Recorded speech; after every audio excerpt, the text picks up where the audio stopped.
Well, welcome, ladies and gents, to a very special Whaleshares Blue Report show here, of course, on the Whaleshares server. Good to have you with us.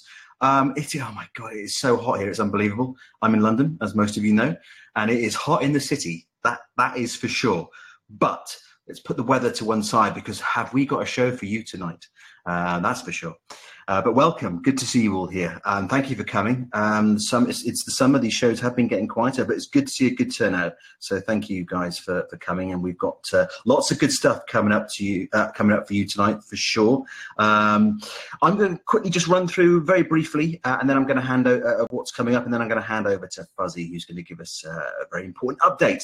Looking forward to that very much. But yes, so in a moment I'll hand over to Fuzzy. He's going to give us the news segment tonight with that all-important announcement. And then after that, of course, we've got another coffee and crypto session coming up with the crypto guru, who is, of course, Chief Mapster. And then after that, we're going to have my guest tonight. We're going to have the In Conversation with, who, of course, tonight is PowerPics, a great man who does amazing things for the Whaleshares community. And I think isn't sort of credited enough. I think a lot of people know him, but they might not know what he does. So we're going to find out tonight, and we're going to expose all of the great stuff that PowerPics does for the Whaleshares community. And then after that, we're going to hand over to some music with Savo, of course. We're going to have some guests on, and then we're going to have some music, and it's going to be a nice musical interlude. So I'm looking forward to that as well. God bless me. Thank you, Endless Drugs.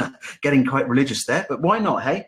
And then, of course, to wrap the show up, we're going to have the community curation session, where I get you to rate a few people's posts. It's a bit of fun. It's nothing serious. And of course, the person who gets the highest grades gets a few extra Beyond Bits. So that's what we're going to do. So that's it. That's what we've got coming up. And I think with that, I will. Fuzzy, are you there? Yes, I am.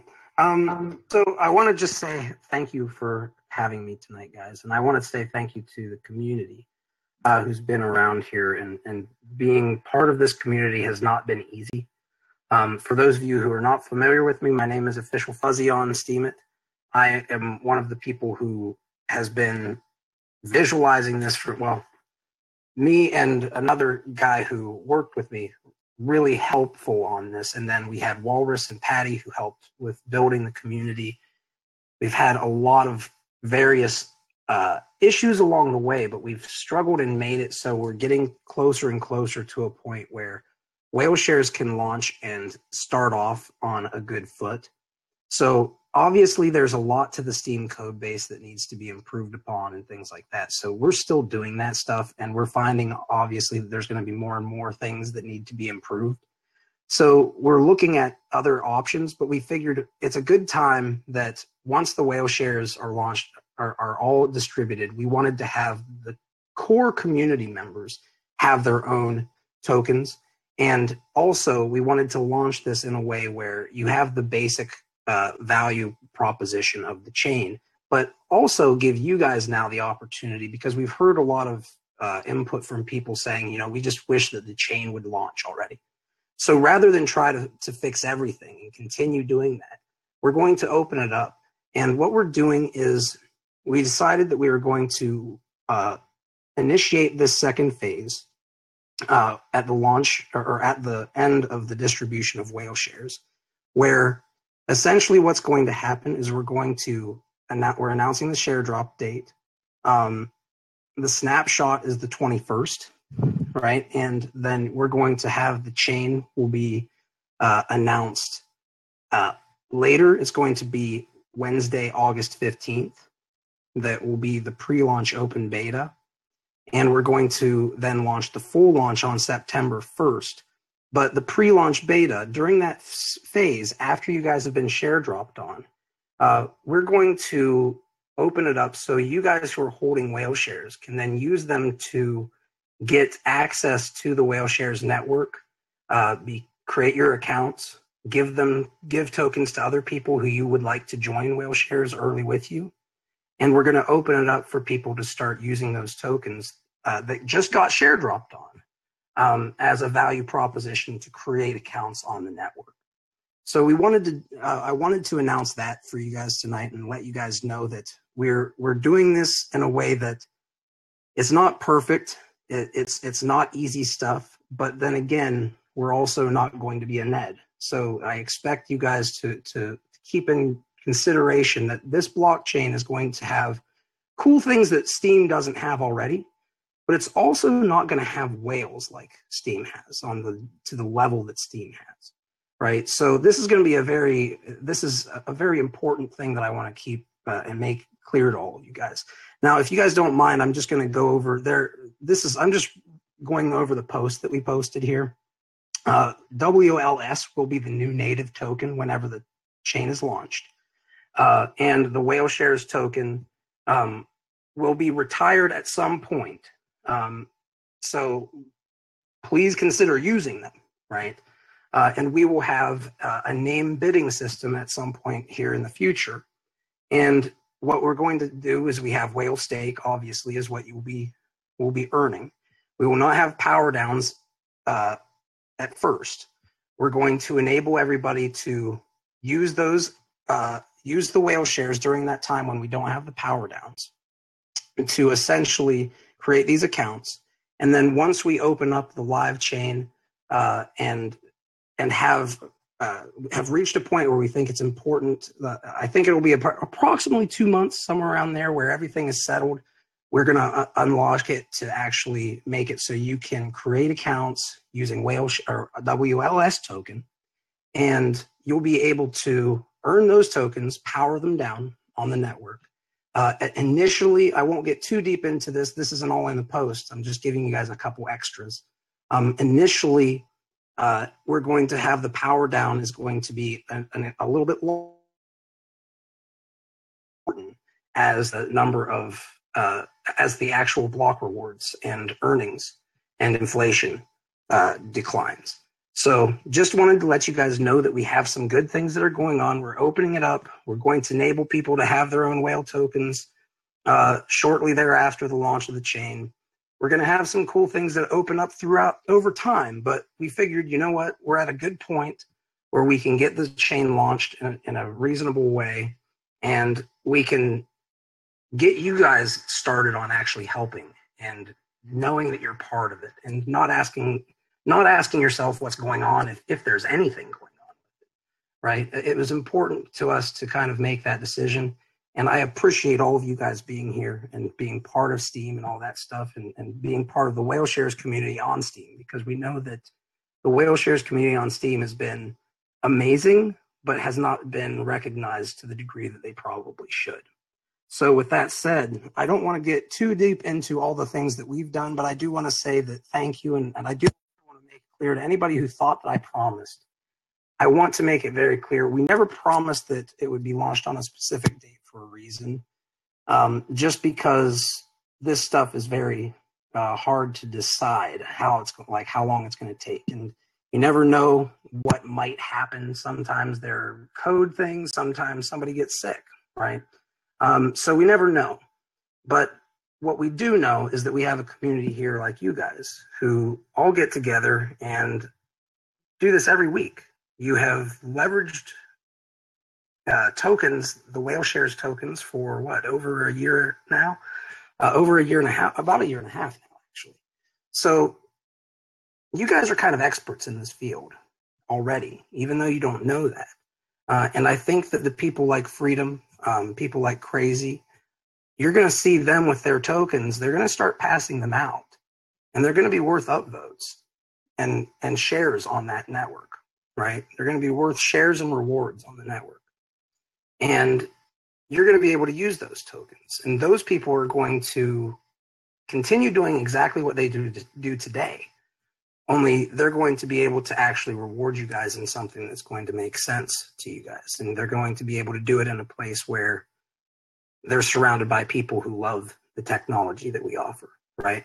So I do want to let you guys all know, thank you for participating and being part of this. And I wanted to let you guys know, of course, that these tokens, we wanted to bring an extra value proposition to you guys. So during the early stages, you guys are going to be able to make the first accounts during the private beta. So that will give you guys, after the share drop, if you're holding Whaleshares, extra tokens that you can sell to people or you can give to people who you think will bring value to the network. I personally would urge you to give them to people that you trust and then sell, but you're obviously welcome to do whatever you guys want with it. Now, with that said, I'm trying to keep it short, Freedom, or as short as possible, because I know that last time I basically took up your entire damn thing. I didn't say anything there. I'm that kind of guy, yeah. Yeah. Well, earlier when you were getting ready to get on, I said I thought that you were on because you had just been on. And I think you got kicked out or something. And I mentioned he's gonna think that he can't tell me that he can't interrupt me because the show is about to start. It's probably time for me to shut up because he won't feel comfortable doing it. And then you walked in and I don't like telling you. Perfect timing. Yeah, perfect timing. But anyway, yeah, if you guys have any questions or comments, feel free to bring them up here. I'll tell you guys to, the things that I can. I'm not going to tell you guys everything because I want to. Some of the things that we're going to have and the things that I'm thinking about are not going to be in the white paper. They're not going to be written about because you guys know the history. So I'm not going to go too deep into it other than to say that we're going to leverage this and leverage the community to the hilt, which is you guys, the badasses who actually know how to use this. Well, I think this is fantastic news. Almost close to a tear in my eye. It's fantastic, and I'm sure a lot of people are going to welcome this. I'm just going through this post right now. I mean, there is some very important information there. The key dates are all in there, guys. So make sure you at least bookmark this post if you're not going to read it right now. But I do suggest you read through that entire post. Tons and tons of valid information there. But Fuzzy, I know it's been difficult, and I know it's been tricky at times for you and your team, but I mean, at the moment where it stands, tons and tons of excitement. It's great to finally get to this position. How are you feeling? I am feeling like here's the thing, man. Crypto is about to blow up, and I know the things that we're thinking about doing, and I know that it's not being done anywhere else. So I'm pumped, but I'm also like, I'm not going to lie. This is not going to be easy, guys, but we have a chance right now to blow things up and show people like just how amazing this is. Not like blow it up in a bad way, but like fireworks, where people were like, oh my God, what are they doing over there? Right. And we have a community that's been dealing with this and playing around with this tech this entire time. Now you guys are going to be upgraded to basically do what you have been doing only on steroids, right? And I keep saying like for legal, like I don't mean real steroids for legal purposes because we don't know where the blockchain space is, right? Someday we're like, oh, whale shares and steroids. Look at this clip that Fuzzy just Fuzzy posted a long time ago. Like we know what they're up to. But you guys are seriously, when I explain all this stuff to people and I'm talking to people about this stuff, even in EOS, a lot of them are not, maybe some of the people at the top levels of EOS type of stuff, but most of the community and the leaders in there and even block producers and stuff, they don't know a lot of the stuff that you guys know. So they also don't have a tool like you guys have. So I think there's really some really good things coming. I just will tell you frankly, I have no clue what all of them are. I just know what I'm thinking and that there's probably even better ideas out there. And our community is capable of figuring them all out. Oh, absolutely. Couldn't agree more. I mean, the payoff for being in this community is now really finally starting to come to fruition, isn't it? Well, I think that there's a lot of value propositions. Obviously, you guys always hear me say, I'm not going to make promises, but you guys also know my intent. And you guys know the intent of Walrus and the people who, like Crazy Krista, who've been here for so long. FreedomExists. All you guys are pillars to the community. You guys have been here through those hard times. So you're just getting rewarded for doing what you did during a hard time, right? people who can work lean, give them some rewards and see what they'll do with it. That's my theory. Well, the sense of possibility has now just rocketed, to be quite frank. I'm still looking at these dates in the post, Fuzzy, and I still don't know whether this post is a fake post, if it's genuine or not. I really hope it's genuine.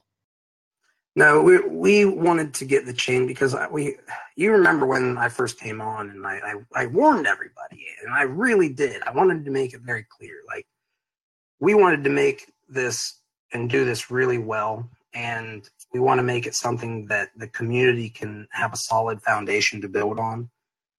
It hasn't been easy. There have been definitely struggles along the way, but at the same time, it's kind of like a balancing equation, right? Like I always told people, we might move it out if we want to, if we need to.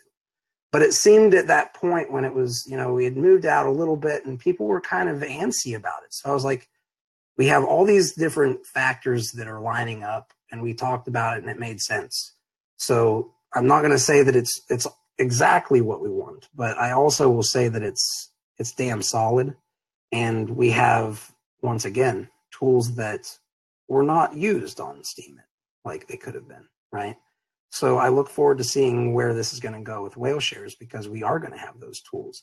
And I won't speak for Walrus and them, but I know that Walrus and them have a lot of ideas that are very interesting and helpful too. So it's not just me and I'm sure that Bushkill, I'm sure that FreedomExists, I'm sure that Crazy Crystal, all of them are going to have things that they do, just like they consistently come up with new valuable things, right?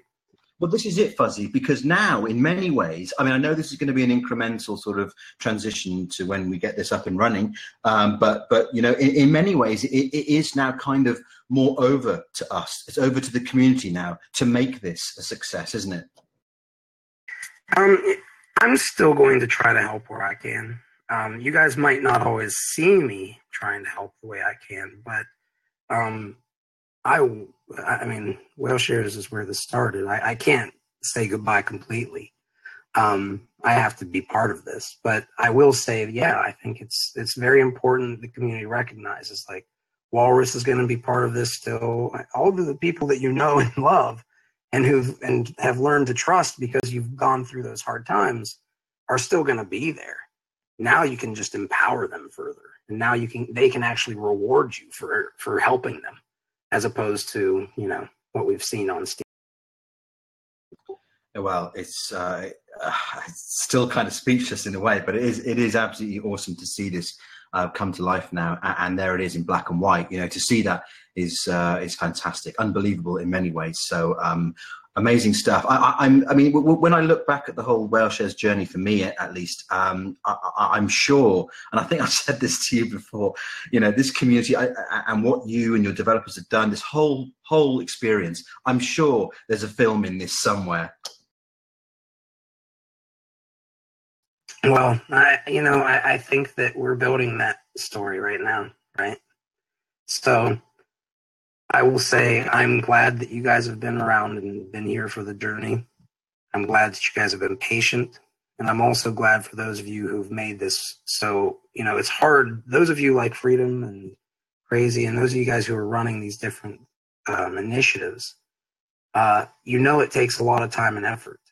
And if I had to do that like I had to do with Beyond Bitcoin and BitShares all the time, I wouldn't be able to expand this stuff and reach out to people and try to get us in good places strategically, right? So you guys empower me to be able to do those things. So I'm very much looking forward to it, Freedom. I'm very much looking forward. That's an understatement. Come on.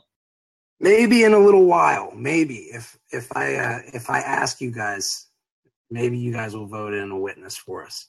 But I'm not going to ask for a long time. I did this in a way where I didn't want to I'm not going to have a lot of stake in it, just because I don't want to go to jail. I live in America, I mean, and there's a lot of weird things going on as far as that stuff. But I think that it's important that we give this to somebody, that we give this to a community like you guys. Because you guys are going to back this, right? Your value, what you guys build, the ideas and the passions you have are going to back it. And I'm going to probably buy in. But if you guys ever want to reward me with a witness later on, if it works out, I can't say it won't accept, but we'll keep that for later. I'm sure there's going to be no problem with that whatsoever. Sounds good. And if anybody wants to sell me some whale shares, please let me know. I'll make my own whale coin. I'll make my Beyond Bits work there too. But with that said, if anybody has any other questions or comments, feel free. I don't want to take the entire thing, of course. No, sure. If people want to jump on the mic, guys, now's your time. I think somebody might just try to jump in there. Darren, is it you? Yeah, man, I've just got a question. Me and Lost were just discussing this the last few weeks, and we're saying, so, a scenario, if I got 1,000 whale shares, you will swap them for 8,400 whale stakes, yeah? So, do we keep those 1,000 whale shares still in our BitShares account? Then could we buy more? I mean, how does it work? I'm just trying to get my head around that. Yeah. When the snapshot is taken, on the snapshot date that you can read in the post here, I'll go ahead and I'll give it to you again just so everybody hears it. But it is in the post just so everybody knows. Yeah. I think we should all go over and read that post and share that post and suck it up because I need to get my head around stuff. So that was just a question we were both discussing the last few weeks, and I think a lot of people were about how we get the share drop, but do we still keep our whale shares or do they disappear? No, I don't think you're going to get to keep both. Is that right, Fuzzy? Well, what will happen is you'll have the snapshot, right? It'll be taken. The snapshot literally is a picture of how many people are holding what the whale share token and how many they're holding, right? And what you do is essentially you take that snapshot of that list of people who own whale share tokens, and then you assign them that account tokens on the other chain. When they prove that they own that account on BitShares, they'll get their whale shares on that chain, right? But after that, since you will not be able to power them down initially, we're going to open it up so the whale share token, the primary whale share token that has been distributed as a vote token this entire time, it will now be worth an entry into creating an account on the whale shares chain. So during that stage where it's no longer, you're not going to have any value on it for getting a snapshot, but now that token becomes a ticket to get into the whale shares private beta. Right. Yeah, I got you. So it's like, it'll be like your Steam power, I guess, like we have now. Is it similar to that, isn't it? Whale stake is vested stake. So yes, it's like Steam power, or it's kind of like how you have vested stake in BitShares or vested stake in multiple chains where you can kind of get certain rights for vesting, right? Yeah, so like I hold some EZDEX PB tokens, which I love, and that sort of that's what gives us a passive income. So will the whale stakes give us that passive sort of income as well? It depends on what you mean, the passive sort of income. I would say that it's less. This is how I'll say it. As a blockchain or anything in America, even, you don't promise dividends or anything like that. What it actually, I would say, is closer to would be more the community can build things, right? You can reward people for building things of value, which that might be talk shows. It might be what you're doing, like with Whale Sounds, right? And that service itself is going to be valuable. And the ability to reward people in that token on the ledger and share it by sharing their content and their work or their efforts or anything that you think is valuable. It's going to be backed by the value of the service, right? And the community that's building on top of it.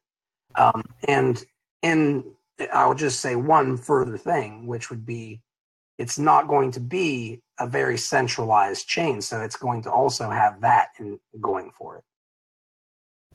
That's very interesting. That answers a lot of questions. Yeah, but yeah, I'm as far as music goes, I really want to create a real buzz with the music, and there's so many people I know now. I've met a lot of people and networked, and I'm sharing that with them and brought them over, and we're all really excited to get that up and running, and create some kind of open mic thing that they do now, and lots of other different initiatives, and it's going to be really, really cool. It's a whole new fresh game, and look forward to it. So I do thank you for all this, man. You've done an amazing job.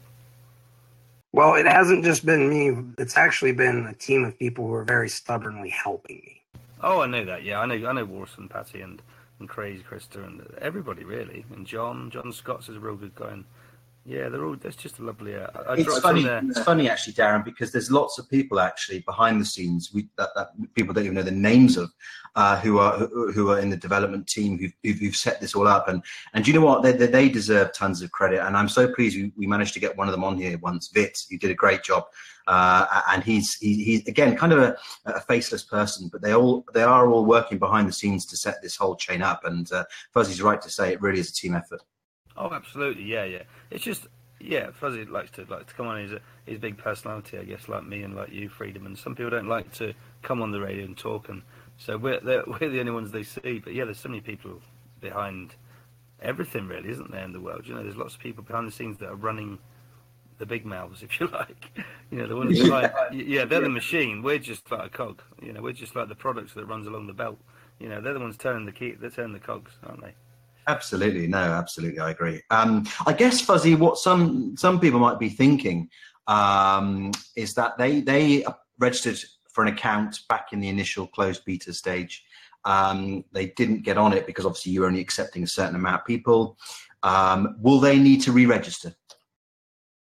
Those people who've registered, I'm to be honest with you, I don't think it's going to be a ridiculous fee to do so. But I'm not against if there's a way of me proving that somebody has registered and not been added for good, for no good reason. I'm interested in maybe helping people, but I'm going to be honest with you, guys. It's going to be a couple whale shares to get an account. So I don't think it should be that big of an issue. But there, of course, if you've been working with us and helping the community, you already have those tokens, right? So I would say the people who really I'm most concerned about are the people who've been really directly helping. And if you're not one of them, I would say make sure that you reach out to the people who have been, because I would like and thank them, of course, for everything they've done to earn the tokens or for buying the tokens off of somebody who did earn them. But that's as far as I would take it. I don't want to make any promises on anything other than that we're planning on opening it up for account creation with those tokens afterwards. I might go, if there's something that really is unfair and I know about it and you guys want to reach out to me, I'll try my best to maybe go out of pocket to fix something. But please, guys, keep in mind that I'm doing all this out of pocket too, right? I'm doing it because I think that you guys deserved a little bit better than what you got. Yeah, no, absolutely. I mean, if you're talking a couple of whale shares, that shouldn't be an issue at all, really. So that will be a nice, easy access there, I think, to the platform. So that really shouldn't be an issue. Okay. All right, guys. Any other questions for Fuzzy, either on the mic or in the chat? Will you perform for Whaleshares for me, mate? Will you sing us a song? Yeah, someday. Fuzzy-okie, we'll call it. Fuzzy-okie. How about that? You might be surprised at me, buddy. I ain't gonna lie. I sound like I smoke a pack of cigarettes a day when I talk, but I've heard that I've got a decent voice. Hey, they say that to me all the time too. Yeah, and you do that. You do smoke a pack of cigarettes a day. You do. No, I smoke weed.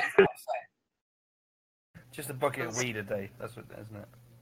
Hey, I had cancer and it saved my life, so just underlining. Hey, you should be part of the Smoke Network when they come out. I will. Be all these communities, and Whaleshares is going to be one of those awesome ones that actually is like, hey, let's partner up. Let's help out. That's how I see it. And those drugs, yeah, it did. RSO, as a matter of fact. The Rick Simpson oil. It saved my life. I'm sorry, I'm crashing the show here again. No, that's fine. Last time it was Fuzzy. It's okay. Don't worry. I'm used to it. Nah, I'm joking. Okay. Fuzzy, anything you want to wrap up with? No. I mean, I really cannot express enough how thankful I am, because this has not been easy, but you guys have been all amazing. And moving forward, the people who've helped make this happen, they deserve, I think, the ability to do what they're doing. So the launch team is going to have their own tokens, and they're going to be able to reward just like I do. I wanted to enable that, and I just want you guys to know. Don't be afraid if it might be worth it to make your own token at some point in time. So don't be afraid to consider it.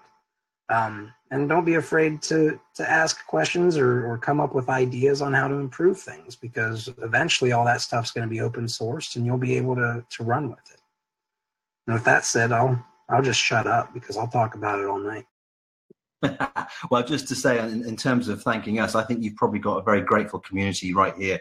To be honest with you, Fuzzy, I know from speaking with tons and tons of people in this community that they kind of look at what you're doing in disbelief in many ways. They kind of can't quite believe it. All the stuff that you've done, and not just you. I know it's not just you, but all the time and effort and your own resources you've invested. And they're thinking, is this really going to happen? And clearly, look at this. It looks like it is finally now about to start happening. So I'm sure you've got one hell of a grateful community here as well. The thrill about it is knowing and seeing the ones who will make it worthwhile. I know that you guys are out there. So thank you guys for all of you who've been making that possible. So I'll shut up and we'll stop thanking each other and we'll work.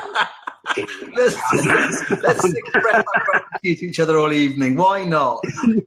But one of these days we'll be drunk and we'll all be able to be like, I love you, man, at a party somewhere. I'm going to look forward to that. Absolutely. All right. Well, thank you, Fuzzy. Appreciate you coming on the show. It's great. And what an amazing update. That is awesome stuff. I'm going to put the link up actually to the post one more time, guys. I suggest you really do check that out. Tons of important information in there. Yeah, awesome stuff. Thank you for that, Fuzzy. I'm going to just quickly check now with Walrus, because I think he might now want to give us an update on the EasyDex side of things, if I'm right. Walrus, are you there? Yeah, I'm here. Hey, Walrus, how you doing? Not bad. Well, that's good. Did you want to tell us, give us an update on EasyDex or something? Well, what we were planning on doing, it's not going to happen. So we're going to build other chains that have those features. And I guess on this, we're just doing a bridge, and I think there might be like a DEX on the subnet or something, but it won't be like it was supposed to be. Okay. All right. Anything else? No, that's it. All righty. Can you elaborate a little bit more or not?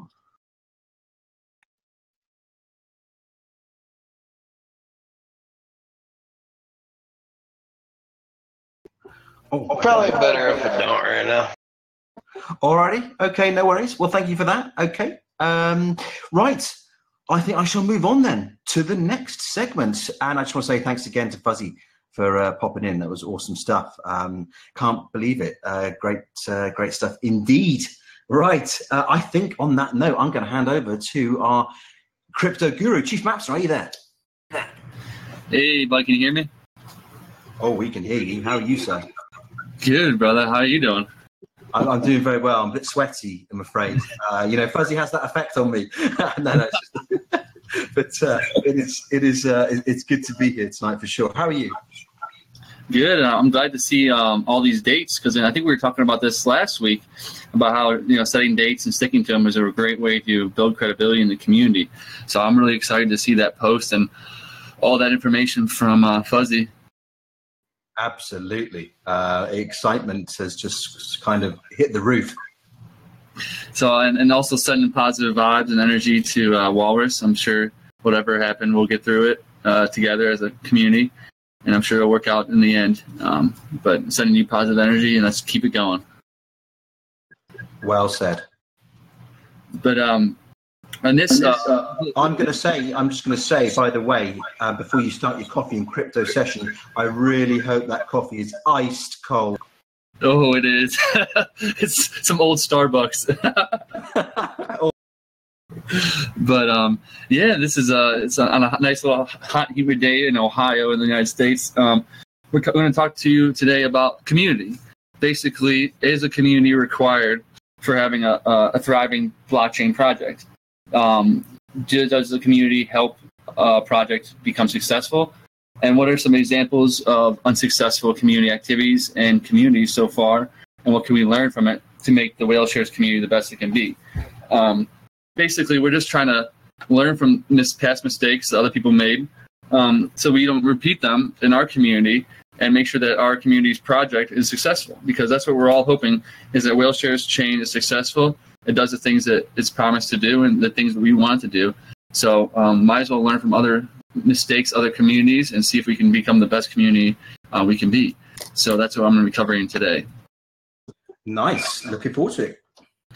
Alrighty, and goes and makes a coffee. Good stuff, Crazy. If you guys want to drink some coffee, I'm going to take my first sip right now. Hello, Divine.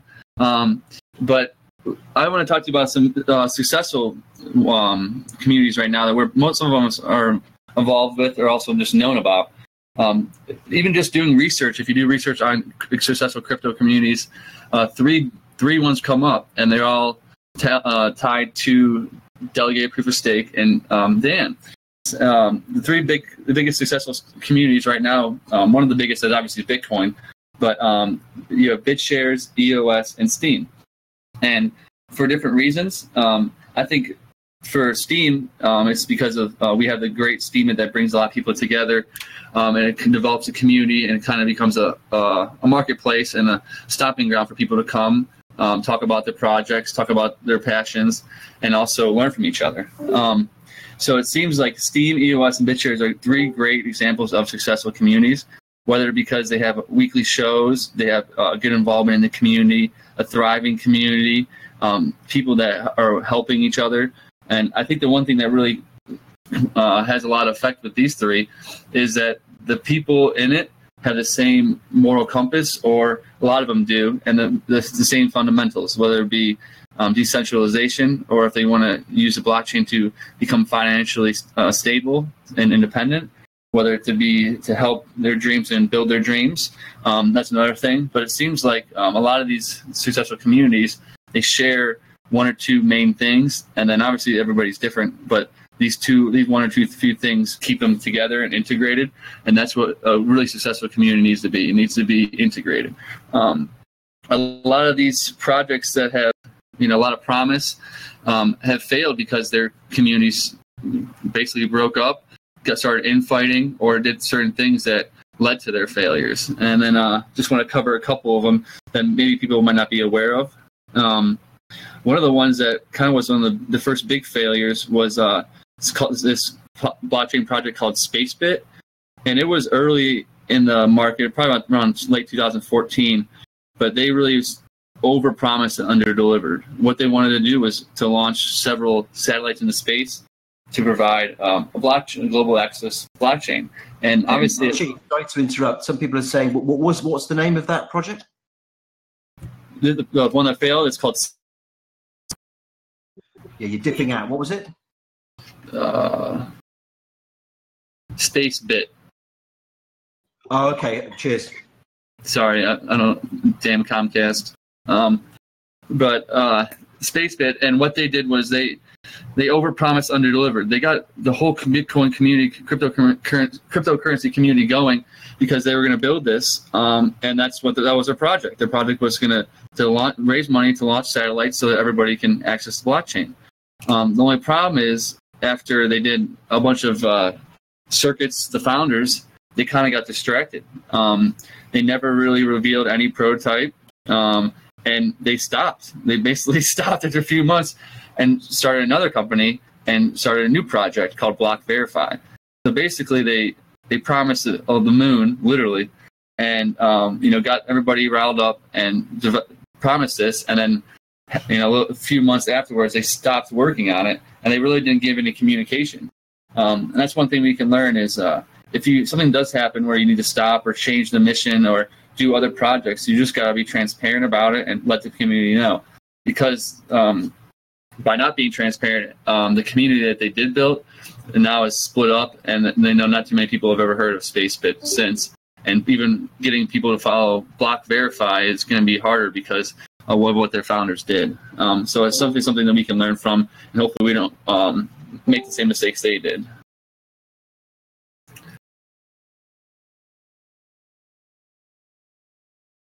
Okay. Anything else, Chief? Yeah, I just wanted to touch on another one that was actually interesting, how the community really came together. If you know, Dogecoin was created out as a joke back in the day, but because of how passionate its community was and is, they turned it from a joke to a real cryptocurrency that has a mission. It's the passionate community was so into Dogecoin that they survived 2 hard forks and a lot of attacks on the community. But the one thing that we can learn from them is they had the founders problem, where one founder had all the power and most of the money. And after he ran off with everybody's money, his name is Alex Green. He shut down the exchange and disappeared with the funds. It really made the cryptocurrency project crash, and then the community is not as strong as it once was. Who did that, Chief? What project was that? Dogecoin, DOGE coin. I think. But I guess their community was fantastic, and it's one thing that Crystal says put it rock in your push a talk button. It's a voice activity, but. Dogecoin, they really could have done great things with it, but it's because their founder, they had one big whale that took them all down, basically. So that's one thing I was hoping that we would avoid here, and the Whaleshares community is to really. But that's it, Chief. We're going to avoid that, aren't we? Yes, and that's why I love that Fuzzy was talking about what he was talking about, because literally we can do everything right, and then we just have one big whale take them all down. So that's exactly what we want to avoid. We'd rather have a bunch of community leaders together building up a network, and also that way it's less likely that all the community leaders will be corrupted, or one will take down all the community leaders. So I think that's one big thing we can learn from Dogecoin, is that we need to not have one founder take all the, have all the power. And I know that Fuzzy or Walrus could have easily done that. But because of their morals and what they're trying to do with this project, they're not doing that. They want to make sure that the chain has a bunch of different people that are influential, and that way it can lead to long-term growth. But Chief, just to jump in a minute, the Dogecoin obviously continued, didn't it? And was that because the community helped it to reach a new success, or not?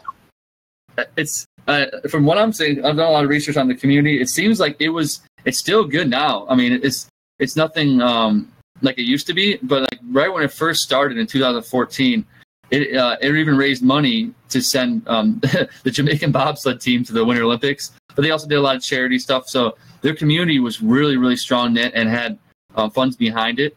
But it's still going strong, because right now, if you look at the top market cap, it's up there.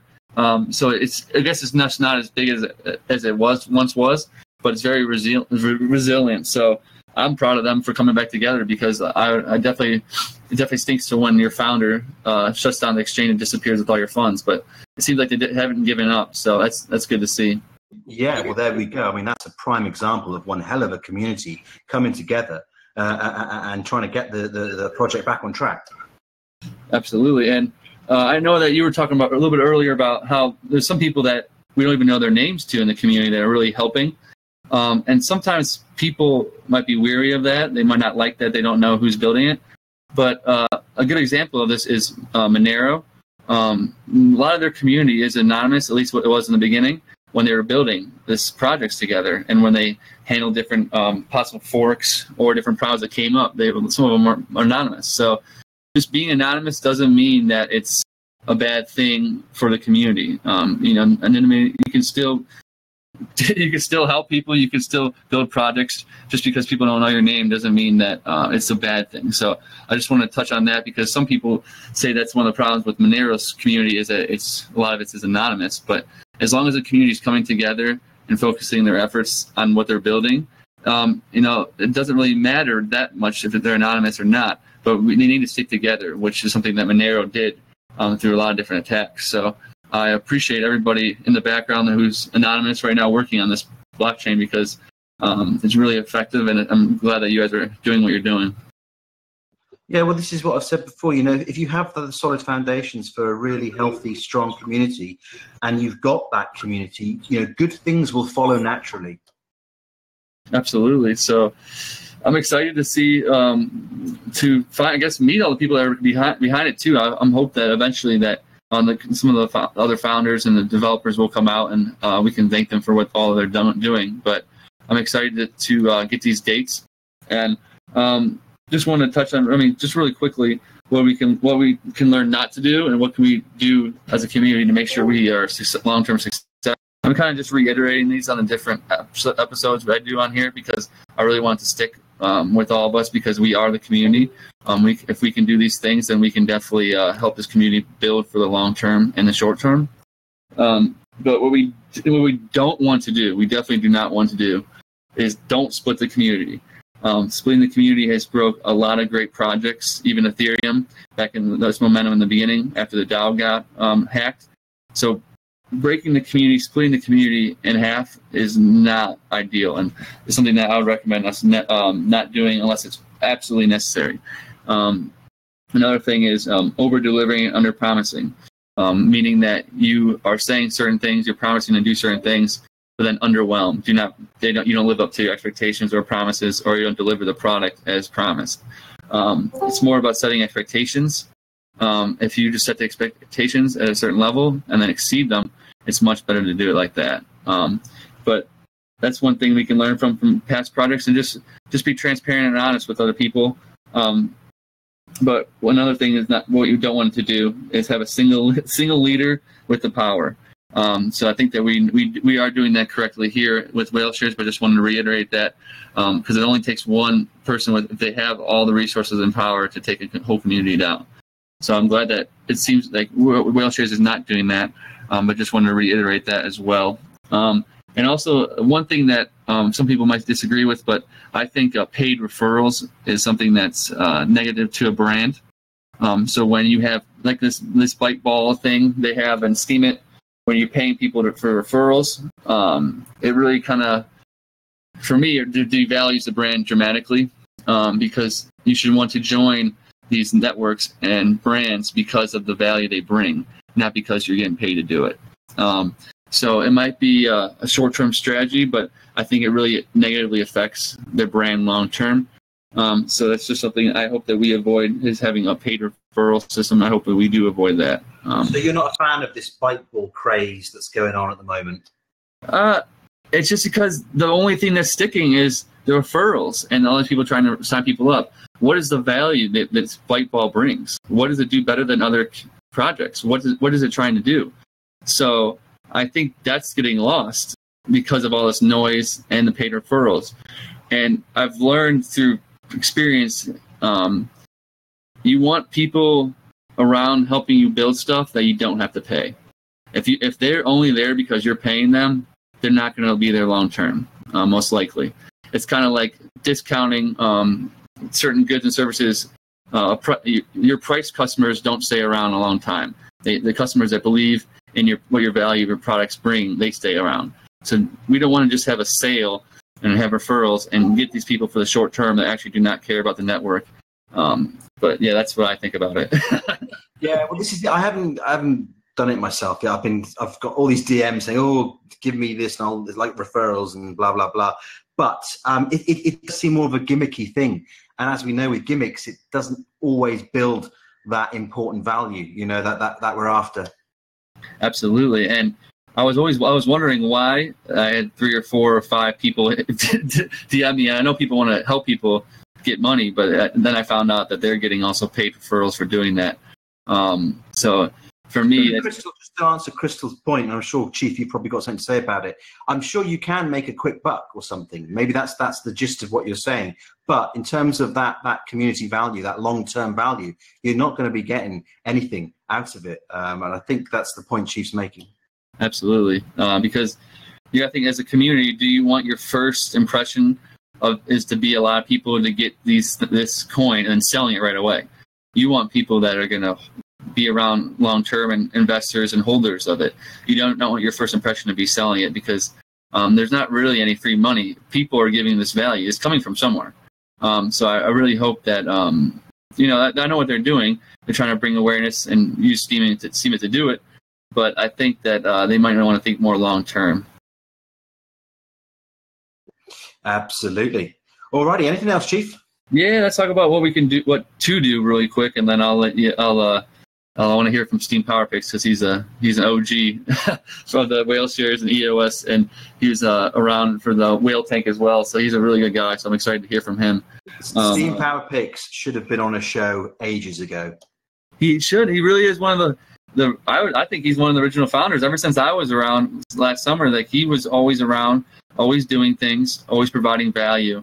And that's what you want. He's a community leader that's really helping out. He's helped out Fuzzy so much. Like, literally the things he's done for Fuzzy and that's just me seeing what he's doing. I'm sure he's done tons of things behind the radar that no one even knows about, but he really is doing a lot, especially for Steam-related, BitShares-related community, and EOS-related community. So he's definitely a good guy to talk about community with.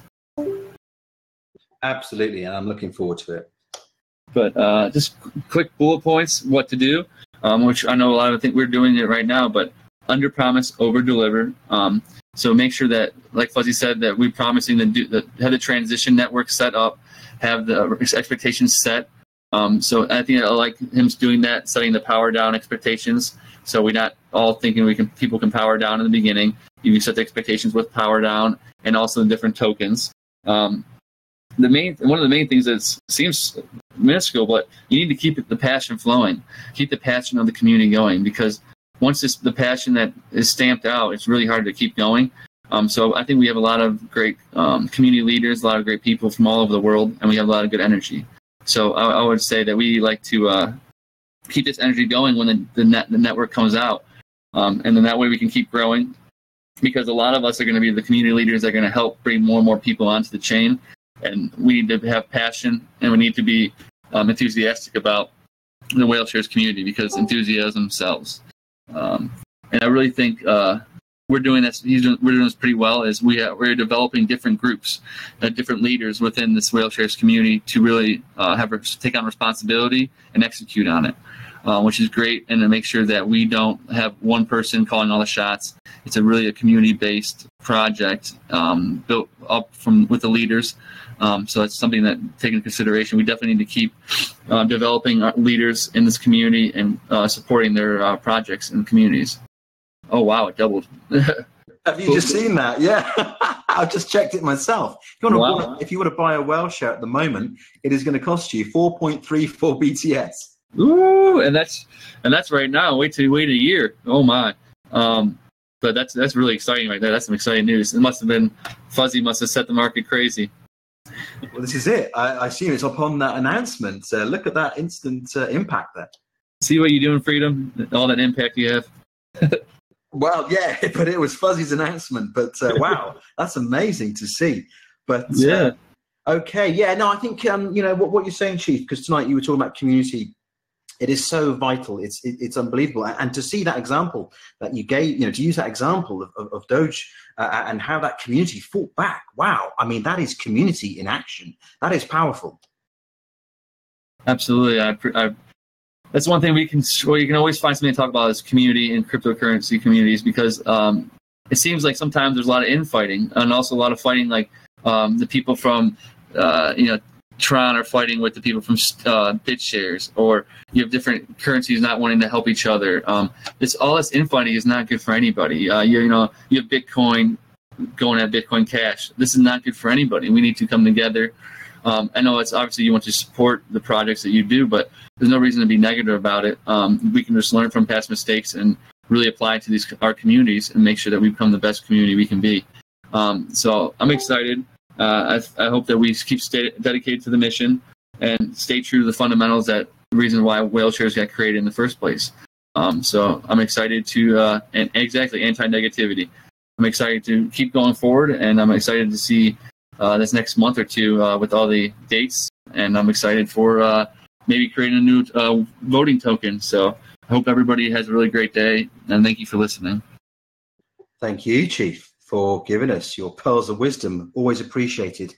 Good stuff, as always. Thank you very much for that, Chief.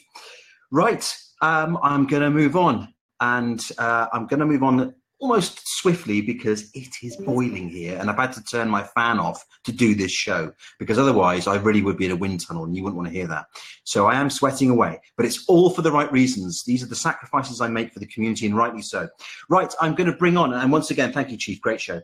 Right, going to bring on the star guest. I haven't seen him on any show before. Maybe I've missed something, I don't know, but I don't think I have.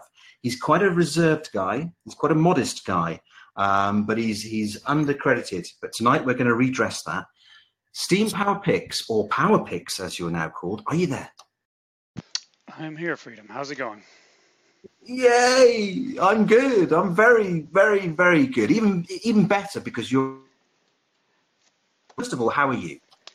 Doing great. I just wanted to, quickly remind everyone, if they haven't done so already, get in the shower.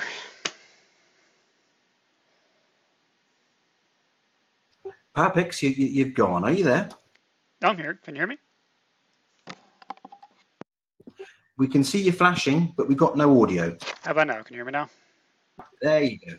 All right, fantastic. No, I was just saying I was going to remind everybody, if they haven't done so already, to get in the shower. That was a great little moment there, a real insight into your private life there that you made very... we haven't had another upset like that for a while. To be honest, I'm a bit disappointed.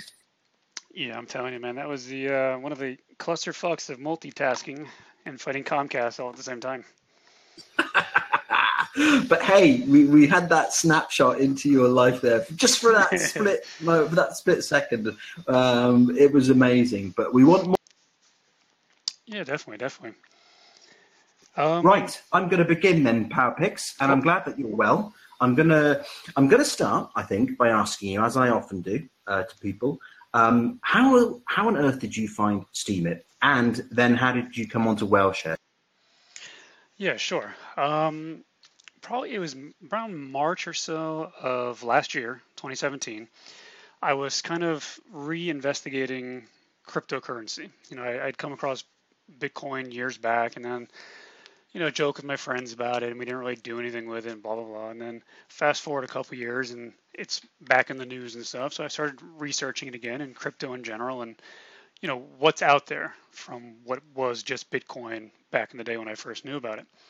And in my research, I'd come across, various tokens, and one of them was Steem, and I had found out that it was attached to a platform. So I thought that was kind of interesting that it wasn't just a currency or some kind of like shitcoin that was being pumped and stuff. It actually had something behind it to give it value. And I actually spent about 2 months kind of lurking on Steemit. I didn't join right away. And I was going through the different blogs and stuff, checking out, watching the conversations. And that is something that really pulled me into the platform at first.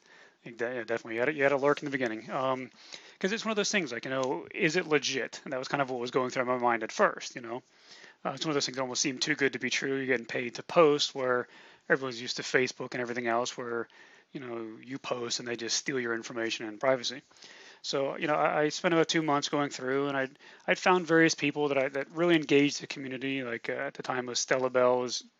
I found her and Meredith, it's MERE. J99, so she was really involved, and a bunch of other people like that. And I'm like, oh, you know what? I'm gonna actually do this because I've never had a social media platform. I'm sorry, a social media account before that. I'm not on Facebook. I'm not on Instagram. I'm just not into that, And so I'm like, I'll take a chance with this because this looked more community involved, more than just posting. Here's a tweet of my lunch. So I decided to jump in. I created my account, and right away, I started posting kind of things about my life. I'm into photography, into graphic design, art, drawings, all the stuff like that has been in my past. So I started posting that and slowly getting a response from people, kind of liking the work and then engaging me in conversation, which I thought was great. And that's kind of what kept me moving. It wasn't just I got a couple, dollars on my post, people were starting to engage me and ask questions about it.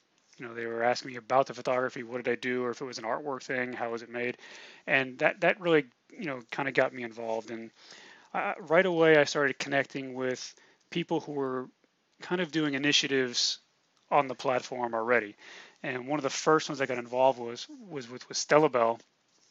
She was doing her Get Your Ass on Steam It campaign at the time, making these little kind of clay tokens of Steam that people were going to pass one person to the next. And you went around basically trying to get people from other platforms to move over to Steam It. So I helped doing some graphics and business cards with her and some of the other people that were doing their initiatives as well. I went ahead and made graphics and business cards for Steam It, promotional cards that people could use, and just posted them and let people grab them for free. I figured there's no need trying to sell these things and do it, just help people build this community. And about a month or so in, I had come across a contest that was on Fuzzy's account. It was for Whaleshares, and it was actually being run by Walrus at the time. And it had to do with making logos for the community. And I'm like, all right, I'll take a shot at this, and I'll jump in. And I had made a design of my own, and a couple of other people had posted designs that I really liked, but I thought were just off a bit. I'm thinking, those are really cool. If you just tweak them a bit, they'd be awesome. So I ended up doing that as well. I took some of the logos that were there and then resubmitted them to those people that created them and said, hey, listen, I don't want any credit for this. I don't need anything for it, but here's a tweak to your design. And it's funny because some of those designs actually got chosen as some of the winners, after being tweaked. So once I really saw how this engagement worked on the platform, I was hooked. The following week, I'd actually gotten an upvote and a comment from Fuzzy, and it was on my design not my design, but the edit version of a design that I did for someone else. And I had wrote back to Fuzz, I commented, I said, that's really nice. I'm like, thanks. I'm like, I was just doing that to help the other person. I just wasn't sure why you voted for me.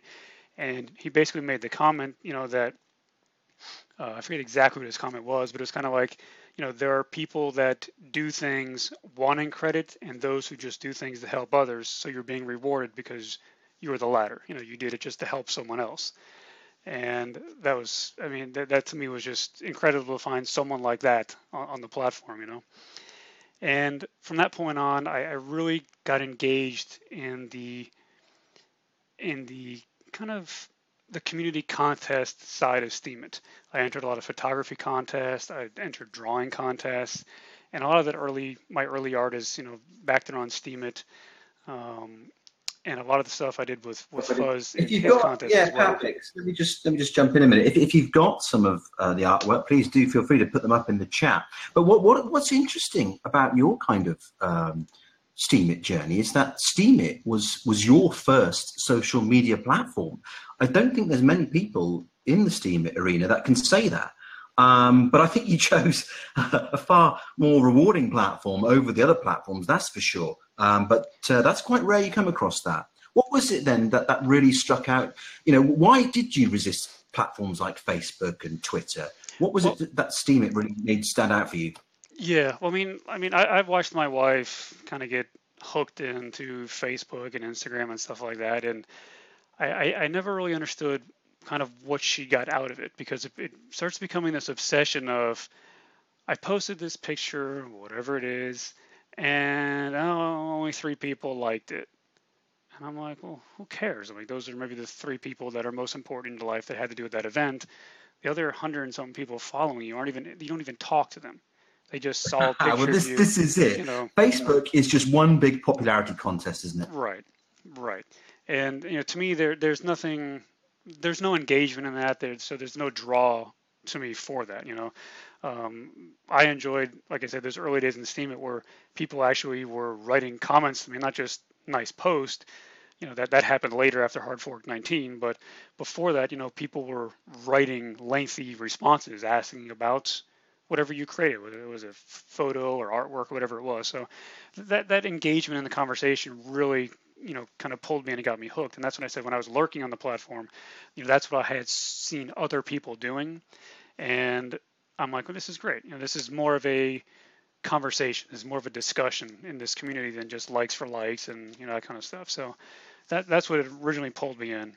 And like I said, in those contests, Oh, okay. Yeah, that's great. I mean, and it's interesting that you found a connection there with Stellar Bell when you first came onto the platform, because I think I'm right in saying that you're very community oriented, and clearly that was one of the big appeals for Steemit for you. But I think you and Stellar Bell and a few others were in some kind of group or guild to try and do good in the community by I can't remember what it was. Once a month you'd meet up and try and steam clean almost.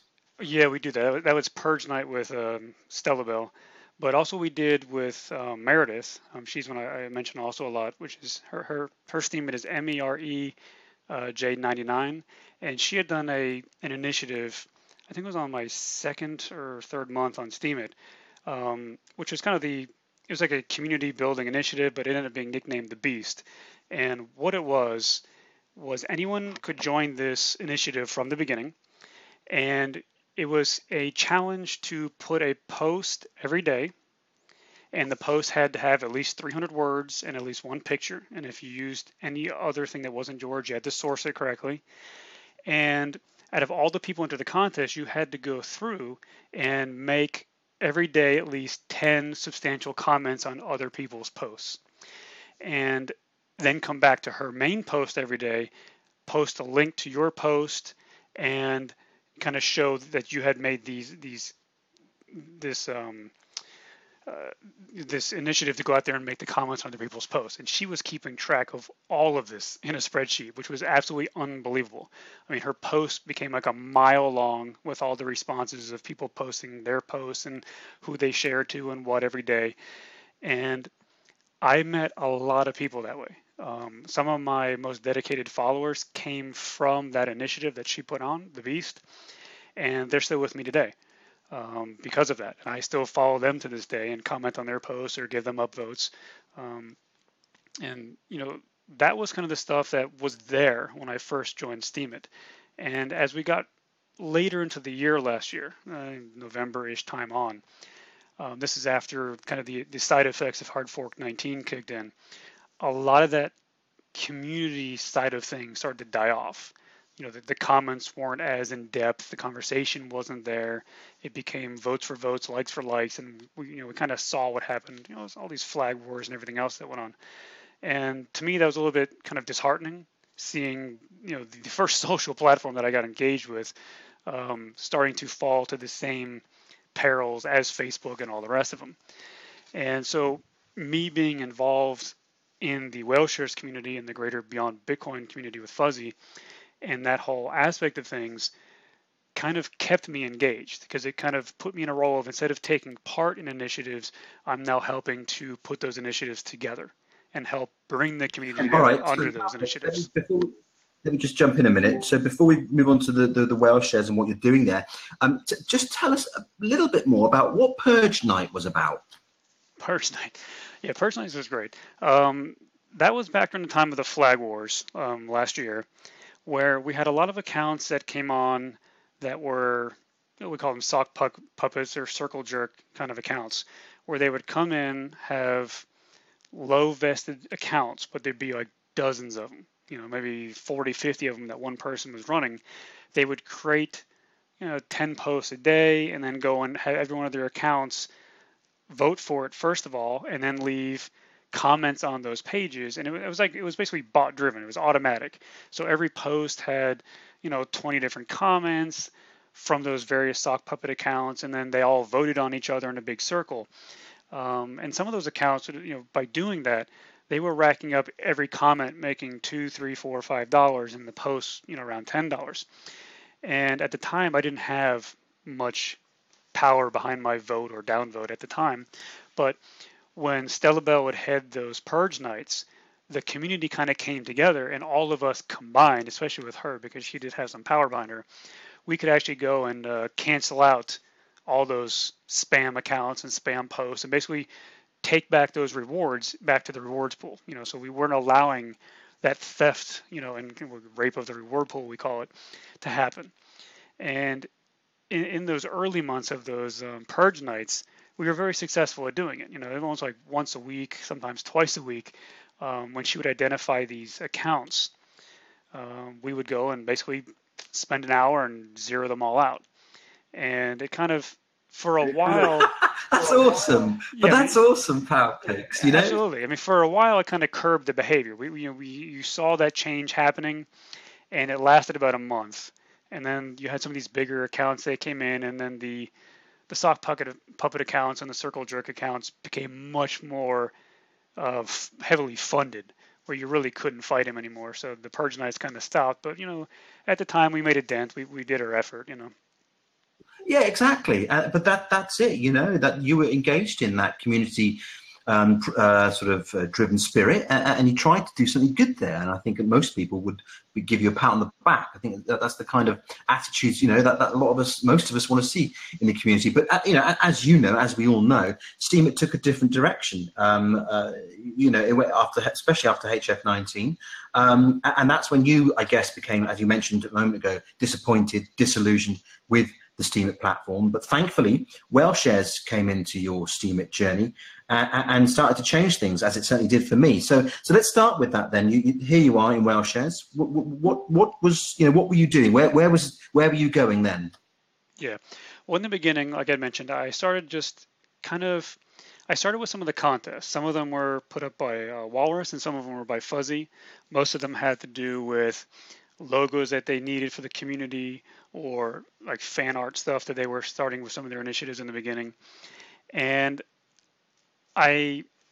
Fuzzy was already doing the whale tank at the time, where he brings in projects within the Steemit community or BitShares community that are community driven, they're initiative driven, they're people driven. And the whole point of the whale tank was to have more than one whale. It ended up just being one whale Fuzzy, but the initial idea was to have more whales helping, which is, we can kind of side note the fact that that's what the new Whaleshares platform has basically become, or will become. So, I found those whale tanks a little bit into the journey there. I think they were about a month or two into them before I actually went to the first whale tank show. And I listened into some of the projects that were being presented, and Fuzz had put up a contest after that saying, we need some audio. We need an intro and an outro to kind of help spice up these recordings. At the time, they were just audio recordings. So I'm going, well, I haven't messed with audio in like 10 years or so, but I'll give it a try. So I went through and grabbed some of my old mixes that I had and audio loops and things that I created way back, and put some stuff together and created an intro. You had to do a voiceover with it and stuff. And I did that, and it was funny because the first couple of weeks, there's a couple of us that would almost in rotation win that contest with Fuzzy. I think he was kind of being fair and balancing it out, because we all did to be honest, a really good job with the audio. And from that, I started thinking to myself, some of these things are great the way Fuzz was doing them, but if we could take it to the next step and maybe turn the presentations for the whale tank into videos, that would kind of give them one step further, as far as bringing them out there and recording them for the archive. So I started, on my own. I wasn't asked to do it, but I decided to make slides, kind of like what I do now for the BitShares Hangout. I started making slides for all the presenters and projects that were in the whale tank. And after the audio was recorded, this was back when we were on Mumble, we weren't on Discord at the time, I would take the audio, use my intro and my outro that I did for the contest, and then use the graphical slides that I created for all the presenters and kind of piece together a video and re-render it back out and post it on YouTube. And that was something that I think Fuzzy saw me do, kind of picked up on that. He's like, that's awesome.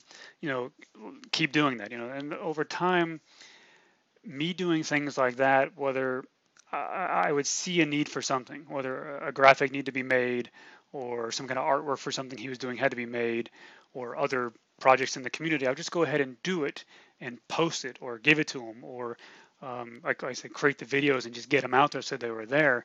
And that's kind of what I think, really started to pull me deeper into the Whaleshares community. Fuzzy definitely recognized that. We ended up talking over here in Discord and stuff, and that kind of led to my greater involvement. At the time, Acrid was one of the admins here in the Whaleshares Discord, and One morning I woke up, came to Discord, and all of a sudden I was a mod. And I was like, oh, this is awesome. I kind of message over to Akrid. I'm like, hey, I see I'm a mod this morning. He's like, yeah. He's like, you're super involved in the community. You've been helping a lot of people. You're active here. You're active in all the aspects of our hangouts and stuff. So, he had made me a mod here. And, I thought that was really great. I was really, kind of honored of that. I didn't ask for it, and it was given to me, and I embraced it. I decided that, okay, this is where I will put my energy while I'm here on Steemit.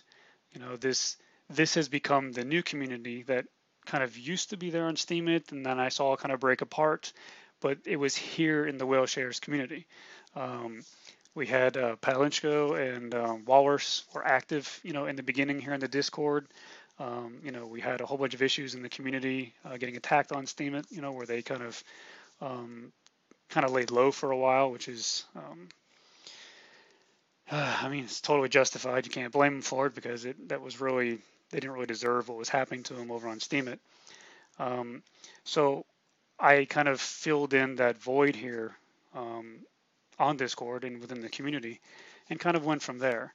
Now this is. I'm going to jump in a minute, PowerPics, because this is interesting because it must have been shortly after that time, after you'd been made a mod, that I came into the Whaleshares community, and I was really enjoying what I was seeing and the people I was meeting and the way the Whaleshares token worked. And I'm thinking, this is great, but it was against this backdrop of like tension I don't know. There was this when I'd go into TeamSpeak and mention Whaleshares. I mean, I didn't know of all the stuff that had gone on. There was this kind of reticence, and I could never work it out. And for someone who's completely new to the community, and they're seeing this going on, you're thinking, well, hang on a minute, who's the good guys here? Right. That's the question you've got in your mind. Right. Absolutely. And, I felt that as well, because it's tough, because like I enjoyed what I was doing for Whaleshares, and then greater beyond Bitcoin, because I started to get into the BitShares hangouts and things like that as well, and then later on to EOS and EOSTalk. But I enjoyed what I was doing, and even though I was not attacked, like flagged, and some of the greater arguments and debates that were happening on Steemit, I still kind of took some heat for it, because people who used to engage my posts started not to. The more they saw that I was engaged in this community, they kind of backed away from me. And at first I was kind of like, well, it's kind of messed up. Like, I don't really, like, what's the difference? And if I'm doing this over here, I'm not hurting anyone. We're helping. People didn't understand the point of the Whaleshares tokens, and this is another pay for play, kind of token scenario. And I think that not really understanding what the tokens were for kind of gave it that negative image. And like anything else on the internet, one person writes something stupid, the FUD, and all of a sudden it becomes fact. So that was very hard to fight. This is it. And PowerPics, for some people, they're going to buy it. They're going to be susceptible to it. Right. And it was tough, because I had a lot of people, who over time would comment on my post saying, I've been following you for a while, I've been hoping this, but you're too deep into this community here, and I don't believe what they stand for, so I really can't, I'm unfollowing you, or I'm not really going to, continue to engage or vote for you anymore. And I just like, okay, I'm like, that's your opinion, that's your right, no problem, but I wish you the best. I would never get angry with anyone or say anything bad to them. Like, all right, that's obviously your decision, But that's the best way to handle it, PowerPics, because you're going to meet people who perhaps turn their nose up at you because simply for being a member of the Whaleshares community. And to begin with, that it was a bit difficult. That was a bit of an odd thing. And I remember thinking, what's going on here? As I say, who are the good guys here? What shall I do? But in the end, it was simply I had to use my instinct, and some of it was informed from speaking to people. So I built a kind of profile, and my instinct told me, no, this is a good, decent, healthy community, and I'm sticking with it, regardless of what all the haters say. Absolutely. And, and it's part of it is too that even with my involvement, with the somewhat with the development team, but also with the initiatives that we run weekly, and then getting into the different hangouts and supporting those and streaming the shows and graphics and all those things that I do. Like you said, some things are seen by the community, some things are not. But, as you and many people know, like Fuzzy tries to reward us as best he can for those efforts. I know he says, day after day, he wishes he could do more to kind of reward us and fund us, maybe a more just value for the time we put in, because, for a lot of us, this becomes our job. Like myself, early in this year, I basically said, I'm done with basically my real world job that I carried for the last 10 years. I've always been freelance, but I kind of got to a point where, this world of Steemit and crypto and what I do for this community has given me enough to sustain myself where I could take that chance, take that risk, walk away from that, and then commit all my time to this community, what I'm doing in the greater Beyond Bitcoin community, not just Whaleshares. So that was kind of like a leap of faith at first, but like you even mentioned just now, like when you believe in the community, you see the good that it's actually going to do, and you can see that long-term vision. It doesn't seem like that much of a risk. It seems like something that you almost have to do. Like, the amount of time that I put in every week to what's going on, I really couldn't juggle a real world job unless I wasn't sleeping, so you have to kind of walk that line and make that decision. And I decided I'm going all in on what I'm doing with Fuzz in the community. And, I don't regret it at all, Well, that's awesome, but that's a good point. That's a good juncture to ask you now, what are you now at this moment in time involved in the Whaleshares community, in the EOS and all the projects that you're involved in? What are you actually doing now? Because I know you're doing lots of things. Yeah, I end up with the title, kind of self-appointed, as being a community coordinator. It's kind of the nickname title that we came up with. It helps with EOSTalk and the BitShares and things like that, just to kind of give an identifier of really where I am. But I do help with the development team. I don't do the coding. I did actually take a look at it a couple of days ago, and you got to feel for Babita and Vit, because the Steemit code, like I mentioned to them, is unnecessarily complicated. It's one of those things where it just is what it is. But I've helped when it comes to if we just kind of take them in compartments. For Whaleshares, I help with the community and I help with the initiatives. Every week we do these initiatives on Fuzzy's blog. We've been doing them since about, I think it was the end of November, when Fuzzy approached me and also Crazy Chris to kind of help with the initiatives, organizing these things, putting them together and getting them out to the community, and then taking the responsibility of tracking those initiatives, keeping track of who's participating, handing out the rewards for those, and keeping them, because kind of like as we move along here, the different communities have different goals. We were building up to the EOS launch. We're building up to partnering with BitShares. We were building up to partnering with Smoke. We're building to partnering with EasyDex. And then comes the Whaleshares platform itself. So we have to, design and engineer these initiatives, whether they're challenges, contests, community initiatives where you're writing or sharing. We have the tokens for tweets. All these kind of initiatives that we have to put together, kind of coordinate and build the synergy between all these projects, because everything that the Whaleshares community stands for has to do with the synergy. We're looking for ways to build partnerships and bridges between projects, not divide them up and say it's you against me. And that is one of the things that Fuzz really focuses on. And we see that in everything that's coming together now. So I work with those initiatives. So when you see these contests being run, and the judging, we do come back to, depends on what it is. We have different teams or groups that are working in different projects, so I'll get input from people on winners and stuff, who they think was the best artwork or things like that. So I do get some help and feedback on that as well. But we're working on that. I have had a hand in the kind of some of the direction of the Whaleshares platform.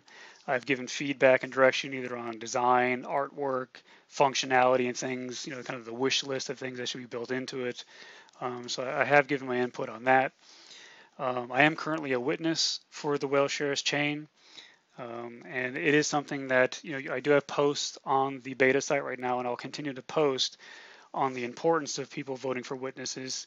We've seen it on the Steam chain where it becomes a popularity contest, and it's almost a pay for play kind of situation. People are almost kind of bidding out there and paying and stuff to get their votes. It's really not a good system over there, but we want to make sure that when the Whaleshares chain launches, that people are actively voting. Don't dismiss the fact that almost in real life and in the real world, when you have a chance to vote, use it. It's there for a reason. Find people that are active in the community, people that are participating, engaging, and supporting and giving back, and vote for those people. Don't pass up that opportunity. So I will be there. I will always be engaging and updating and helping with the witness side of things as well. I don't know if you had a comment to that or not. Oh, you dipped out, PowerPics. What was that? No, so I didn't know if I heard you. I heard the mic. I didn't know if you wanted to say something on that note or not. No, it wasn't me. You're good to go. Okay. Yeah. So that's kind of my side on Whaleshares. You see me here engaging the community and driving those initiatives, but at the same time, I'm also active in the BitShares community. I do help weekly with the BitShares Hangouts on Saturdays. I create the graphics and slides for all the topics and presenters each week, make those available, and I do the streaming as well. And I help coordinate some of the initiatives that are bridging between the Whaleshares community and the BitShares community, both on Discord, Steemit, and also on Telegram. So I'm engaged in that as well. And over on the EOS side of things, we have EOSTalk, which it was also on Saturdays, used to be on Tuesdays, now on Saturdays. And I kind of have a similar role. I help, actually a little more on that one, because I'm actually kind of a co-host on that show as well. I help hunt down some of the topics that we present every week. I'm actively engaged in that community over on Telegram as well, and the 10 million groups we have running back and forth. And we're trying to find that synergy also with EOS. There is some fracture in that community as well, and new forks happening. So we stay engaged in that. We have our weekly show.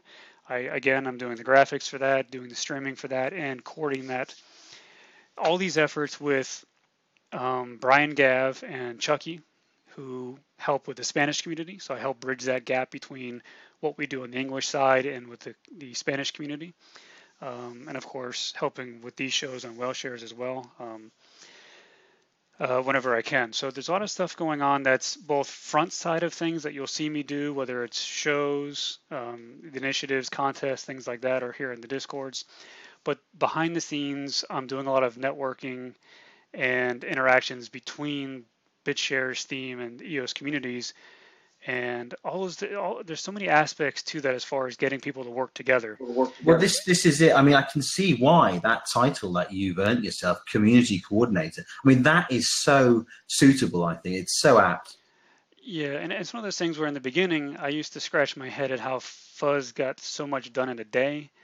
And now that I'm more engaged in it, he makes the comment a lot saying that now that I've picked up some of these roles, along with all the other people that help. Like, remember, we did mention before too, there are a lot of other people that help in this team. It's not just me. But this combined effort it's a really good team we have, and we all seem to work together really well. And what we get done takes that load off of Fuzzy's shoulders, where he can now do what he needs to do to better help the community as well. It gives him a chance to make those connections with the people in BitShares or EOS and bring these projects together, find these synergies and these connections that are going to benefit us all long term. So, the more of us that engage in the community, like I said, not just myself, but all of us, even what you do, Freedom, with these shows, you are connecting the community. So, I can bring certain things to the community, then you are actually bringing the news from that point to the greater community. So you serve your role helping all of us. So everyone along the way serves a purpose. Even the people who come to your shows and re-steam the posts are doing their part of promoting. So everyone, all the way from Babita, who's like buried, neck deep in code, to the people who are simply sharing our content on Twitter or on Steemit, you all have a part to play, and it all together is helping us build these communities from Steemit, BitShares, Whaleshares, EOS, and that's what's bringing it all together. Chief Master had made that comment in his segment before, saying, that's what's going to make even the Whaleshares platform successful, is the fact that it is the community effort behind it. So, even though, for the last 20 or so minutes, it was about me and what I do, I'm still a small part of that greater community and the team behind everything that's going on. So, I will always acknowledge that, even during this part where it's me as the focus of the interview, I'm still a small part of the team, Well, PowerPics, I'm delighted that you have found, a full-time vocation on the blockchain. It's fantastic. I love meeting people who've managed to do that. I guess I need to ask you, do you hope to be working on the blockchain full-time, say in 5 years' time?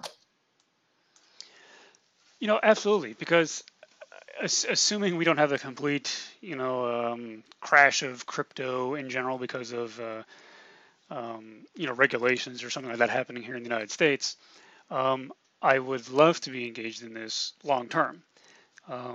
Like I said, I did set up my witness node for Whaleshares. I will continue to do that as long as I'm capable of doing it.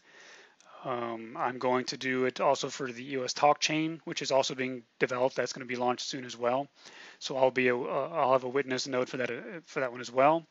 And any future platforms that get built that are tied into our community, I'll be a part of those communities as well. Like I want to build, like right now I did create my whale coin, my token, which is going to be called PowerPics, and that one will work on the Whaleshares platform. I do have a token I created called Cannabit, which I'll run on the Smoke network, because that's still going to be integrated into the greater Beyond Bitcoin community. It'll work with EasyDex. It's going to work with Whaleshares. Everything's going to be under that MazDAX umbrella, where we can kind of cross post. So as long as the project is being worked into our community, I will be actively engaged in it and try to either set up a witness if I can, or if I'm not a witness, like now I'm on Scorum. Like hopefully that's also a fork of Steem. Hopefully that Scorum community will be pulled a little bit more in with our community as well, where we can find some synergy. But I might not be a witness for them, but I'll help drive community initiatives on that platform. This is kind of like a sporting platform that will kind of connect it to Whaleshares. I'll find a way where whatever influence or power or token I might be able to have on that platform, I'll bring it in and connect it to the Whaleshares community. So I will try to branch out as much as I can to all the communities. Savo, it's not really sports betting, it's just sports posting. Like Steemit is everything. Scorum focuses on sports, just like Smoke will focus on cannabis and legal marijuana issues. So as long as there's a community or a network that's being built that can fall under our MazDAX umbrella, pretty much if you see it on MazDAX and we can cross post to it, I will try to be engaged in that community and help network it within all of the communities together, because that's part of that community coordinating thing, is getting all these communities to kind of work together and find synergy. So yeah, I mean, I don't see all of this going away. I think it's all here to stay, and Fuzzy's out there, grinding away every day, making these opportunities available for us. So I'm going to take whatever power and influence I gain from my position in this community to give it back to the community. So I will do my best. I will have my tokens out there. I will always be doing these initiatives. Some of them will be under the community, the Whaleshares community itself. Some will be independent but tied back to the community, so everything can kind of work and we can all benefit from it. Awesome stuff, PowerPics. That's a nice way to kind of wrap up, which we're going to have to do, I'm afraid, a little bit over time. But that's given us that's broadened, I think, a lot of our insight into what you do, because I know that a lot of people have been a bit sort of like, what does PowerPics do? We know you're around and you're doing tons of stuff, but it's nice to consolidate it all and in one place to find out what you do. And tons of love and appreciation for you in the chat. Marshall sent you a letter. Did you see it? No, I actually wasn't checking the chat as it was going by. I'm still multitasking. Well, you need to scroll back up. Multitasking with the stream, Yeah, okay, yeah. Well, you need to go back up and read Marshall's letter. It's a very, very nice letter and well said indeed. Right, okay, just to wrap up, anything you want to say lastly, PowerPics? Yeah, I mean, I have to, just like Fuzzy said before earlier too, I mean, I have to thank the community as well, because everything we do from, whether it's sharing these initiatives, people who create the memes, different fan art, or tweet out our posts that we do and help spread the word, every little thing that you might think is not that important, it is important in the long-term game of what we're trying to do, which is build this community and then get that community out there and connect it to other communities. So, I have to give my thanks back to the community itself, just as much as the community is here thanking me for what I'm doing. I'm here because the community allows me to be here, and, that greater community with Fuzz and Walrus in the beginning gave me this opportunity to help you guys. So I'm going to be here. I'm giving back, Yeah, no, absolutely. It's about reciprocation. And this community has demonstrated that quality, I think, so well in various ways, hasn't it? And I mean, and that's going to be the foundation of the Whaleshares platform. Remember, it's no longer going to be an upvote and a re-steam situation. It's going to be an all-in-one. You're going to hit that button, and that share button is an upvote and a re-steam, a share, repost, all at the same time. So that's what it's all about. It's about sharing and giving back. Indeed it is. And you've done it very well, I think. And I think, as I just said, lots of us do it well here in the Whaleshares community, because that is one of the striking features about it. It's all good. So thank you very much for coming on, PowerPics. It's been good to have you on. I'm delighted you accepted. I actually, when I sent you the message to invite you onto the show, I didn't think you'd go for it, actually. But I'm delighted that you have. Yeah, it was awesome. I mean, I figured, it was my turn. It was my turn. I think it is, and I think it's overdue. Yeah. But I'm glad you accepted. But thank you so much for coming on, PowerPics. Really appreciate it. Yeah, and you're welcome. For those of you who want a bit more about PowerPics, there it is there. Awesome stuff. Right, okay. I'm going to move on to some music, I think, with Savo. Savo, are you there? I'm here. Yeah. Hello, Savo. How are you? I'm happy, I'm sweaty, and excited about what's happening. And I really enjoyed the show already. It's a good show today. It's an amazing show today. Absolutely. And I'm going to make it more amazing, because we have two of really great artists today. And normally, the people who were on the show were more like hip-hop style beats, but today it's a little bit different. We have also a girl for the first time, so that's a milestone, and it's going to be let me just start. We have Ed Private and Isaria. Awesome, looking forward to it. Well, I'll hand over to you then, dude. Yeah, we're going to start with Ed Private. I'm going to play a song first, because we are a little bit, the time schedule. But this is Ed Private with Another Day.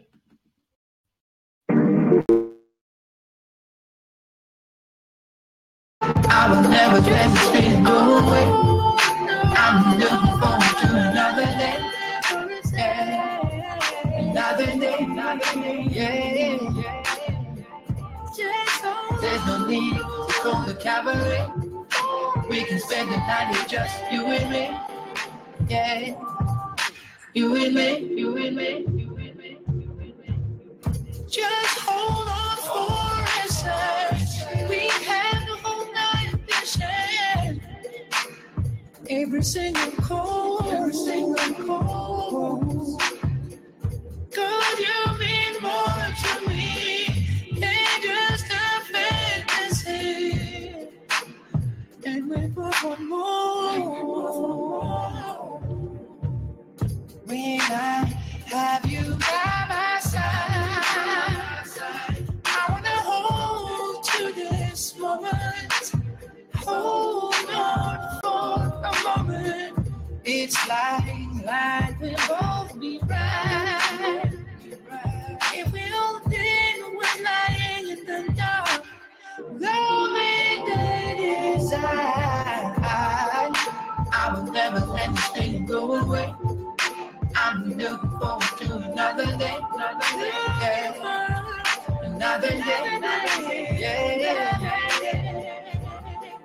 There's no need to go the cabaret. We can spend the night here, just you and me.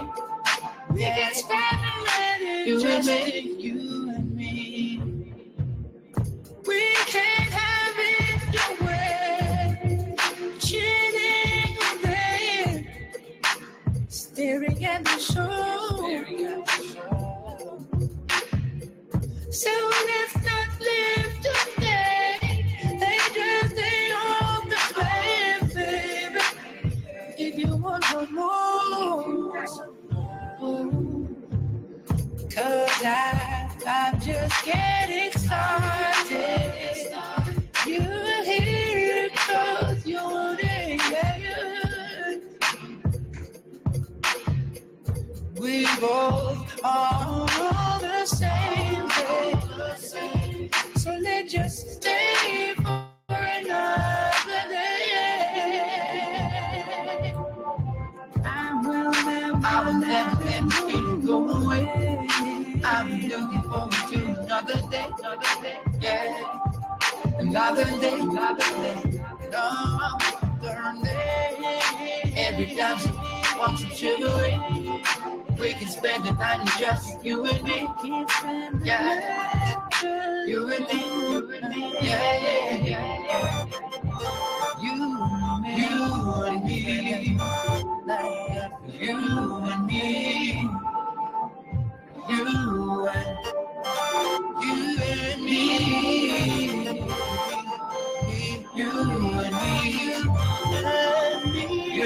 and me.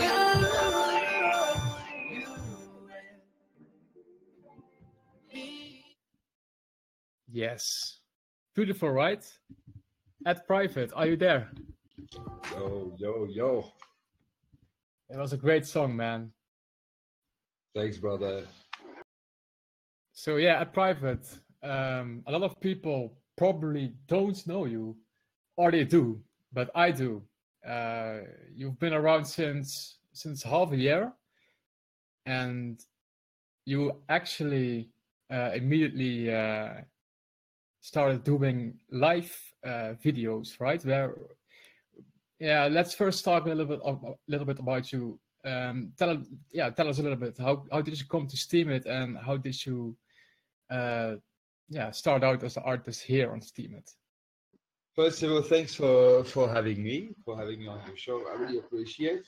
And I just want to talk about that song that you just heard. It's called Another Day, and it's been produced by Hidaville, that you can find as well on Steemit. A great producer from San Diego, if I remember correctly, and he's moving to Vegas. But a great guy from the US and great producer, very hip hop, trap, awesome beats.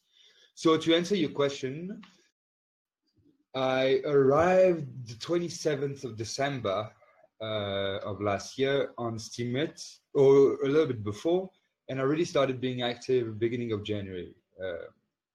And I did something called Song Request, where I was offering people to request a song, and they were winning 0.5 Steamback dollar. At the time, it was actually during that craze of the Steamback dollar, so I was making people earn even more than that, like 2 Steamback dollar or something like that. And then I had to reduce, unfortunately. And and it's been great. Oh man, it's been fantastic.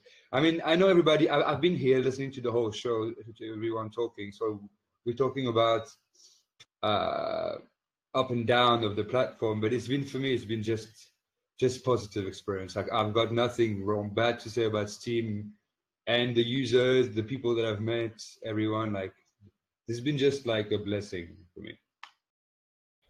Yeah, I think for artists in general, it has a lot to offer, right?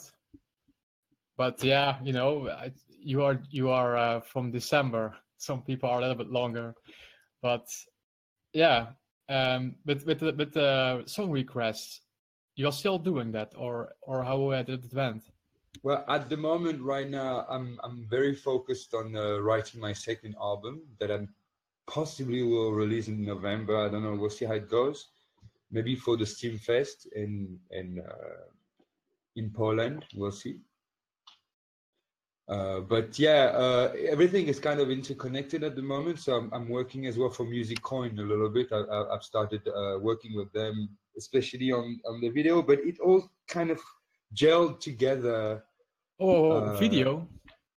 Yeah, so Music Coin is another coin for musicians, and they launched a YouTube channel called Music Coin TV, and I've been kind of working with them as ambassador since last week or 2 weeks ago, and yeah, it's actually I think the future of music, like Tune as well. There's other platforms that have the same capacity. I think they have some things that can be improved, but you know, like it's the future, man. Like that's where the world we're living in right now. We really approaching a new era for us musicians, and we can't. I mean, except my major fuck up, like what I did last week with another producer that owned my song, but it was outside of the blockchain. But people inside the blockchain, actually, we kind of securing ourselves, you know, in a way that you can't steal my content anymore. So that's what's the most important for me. Like, really, we have each other's backs in some way. Divine was talking about it the other day. I was talking with her, and we were really saying that's like the way we built the infrastructure for musical and Tune, Steam it everywhere. We actually kind of protecting ourselves, cutting that middleman, and everything is going for the author.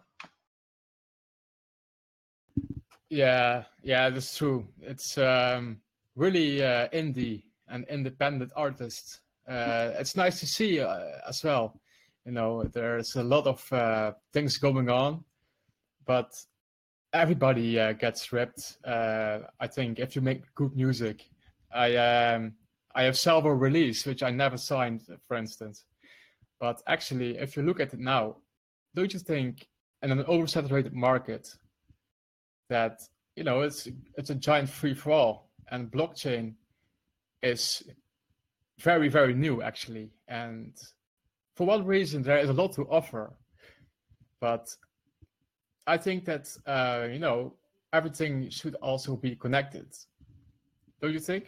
I agree with you, and I think we'll get there eventually. It's just I've noticed, because I'm testing. You know, I was at my doctor yesterday, or pediatrician for my son, and you say, "What do you do?" And I say, "I'm a musician, and I make my money on the blockchain." So my wife looked at me like, "Ah, no, here he goes again." But I'm taking some pride in actually testing people, trying to see if they know what I'm talking about, and I see more and more people actually react and say, "Oh yeah, the Bitcoin thing. Okay, I see what you're talking about." So we're getting there slowly, but it's going to take a few years. I mean, remember that we are talking about being pioneers in something. So obviously people like will get into that train later on, like, and then governments. Maybe not, but I've got a strong feeling that we're getting there slowly already. People know about it. Yeah, me too. But yeah, shall we listen to another song of yours? Because you really impressed me with some you sent. You sent 5, but we don't have the time, I think, to play them all. But they are really awesome. So can I just say a minute? Can I just say a minute? That song you played of Ed Private a minute ago. I mean, that was such a nice summery vibe going on. It was beautiful. Thanks, man. It's exclusive. It hasn't been released anywhere yet. We're gonna release it on Tune and Music Coin and Steam it. But yeah, I asked obviously Hidoville if I could share his song, and he was like, yeah, for sure, man. So, you know, thanks very much. Looking forward to the next one. So here's Ed Private with All My Life by Ed Private.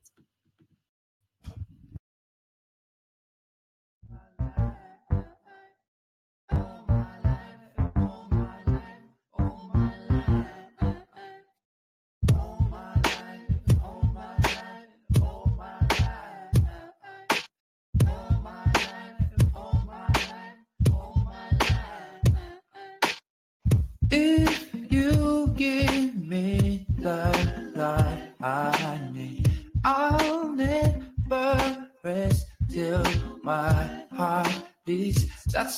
we're living, aren't we all?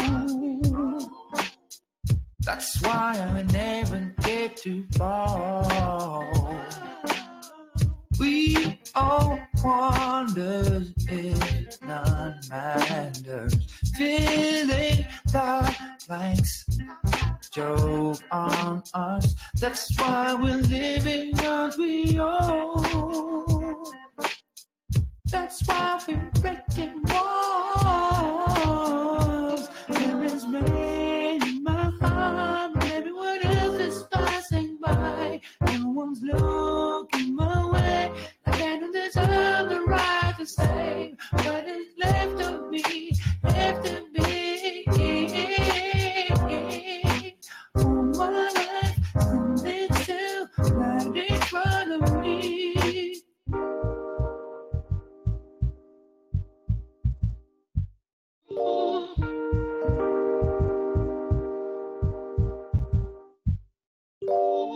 If you believe that we all play this game with some mercy, that's why we're lying on we all. That's why we'll let each other fall. There is rain in my heart, everyone else is passing by. No one's looking my way. Like I don't deserve the right to say what is left of me, left of me. All my life standing still right in front of me. All my life standing still right in front of me. There must be more. That's what I can say.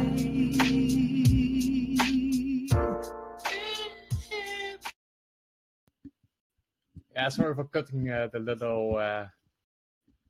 little part out of it, but we have two guests. But at private, man, what's your musical journey actually? Where did you grow up, and what's inspiring you actually with this music? Because this is, for me, it's really, really, on the other side, and I really, really like it. Super, super, super good. Thanks, man. This one is a bit of a demo, so it's not mixed and it's very raw. I did it at home actually on my Cubase. Cubase is, I've used it for a time and I like it. Actually, it's one of the most advanced DAWs that are out there, right? Yeah, it is. And you can pretty much do whatever you want. I like Ableton for the sound as well, but I use Cubase a lot for everything, like from audio text to building MIDI sequences or whatever. Anyway, my musical journey, I'm going to sum up because I can see we don't have that much time, but I live in South Africa now, and I come from France, next to Paris, Whaleshares, which is a town in the Yvelines, and I grew up in a very normal family, not really interested in music, but I was very much into soul music, always Stevie Wonder particularly, and yeah, it always been my thing, and yeah. Yeah, you can hear that. You can hear it, the soul, Yeah, exactly. And yeah, I'm interested.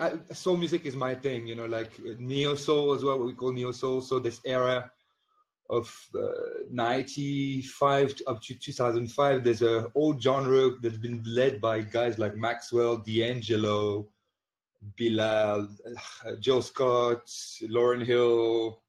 I'm forgetting a lot of people right now, but all that Anthony Hamilton. So the whole era of neo soul artists, and that's really what I've loved listening to. And that second album, that's what I want to, I want to give it really make it soulful. So that song that you heard, for example, like "Oh My Life" that we just heard, just to finish quickly, it's some song that I want to put on my second album. But for now, it's just a demo, and I already released it on Musicon in Tune and Steam It because that's the new era. We release things. It's not finished, but we don't care. We like I love it. Like it's things with prior to the whole blockchain era, I would have probably kept at home and not release and keep it for myself, because you're thinking, oh, I'm going to make an album and it's going to be like this and like that. And eventually you end up not doing anything.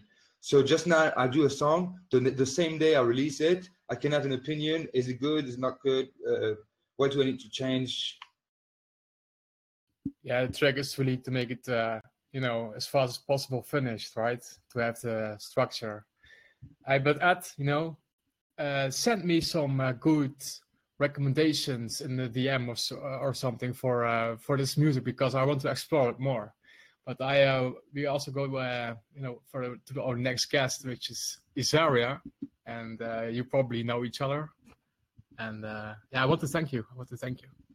That's a pleasure. I'm staying here. I'm going to chill and listen to the cool track, and it's really was a pleasure to be here. Thanks for having me. Yeah, thanks Ed, for coming on. Appreciate it. So Isaria, before we go to talk, I just play a song of yours directly, because you have a voice. I mean, guys will know. Here's Isaria with Out of Phase.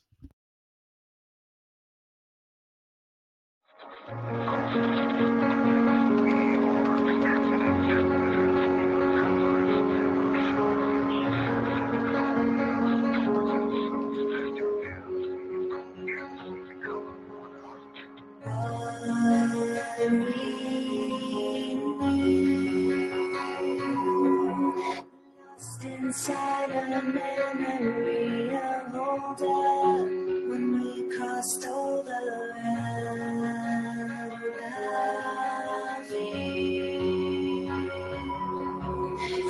separating, shifting, and unglued. Do you remember when we held on as your demons fought your God? Now inside you, maybe you don't feel anything, and maybe I've lost my way to you. Maybe it's over, maybe tomorrow stay, and maybe I'll find a maze through you. Maybe tomorrow, but your signal is out of phase, and maybe I've lost my way. Maybe I've lost my way.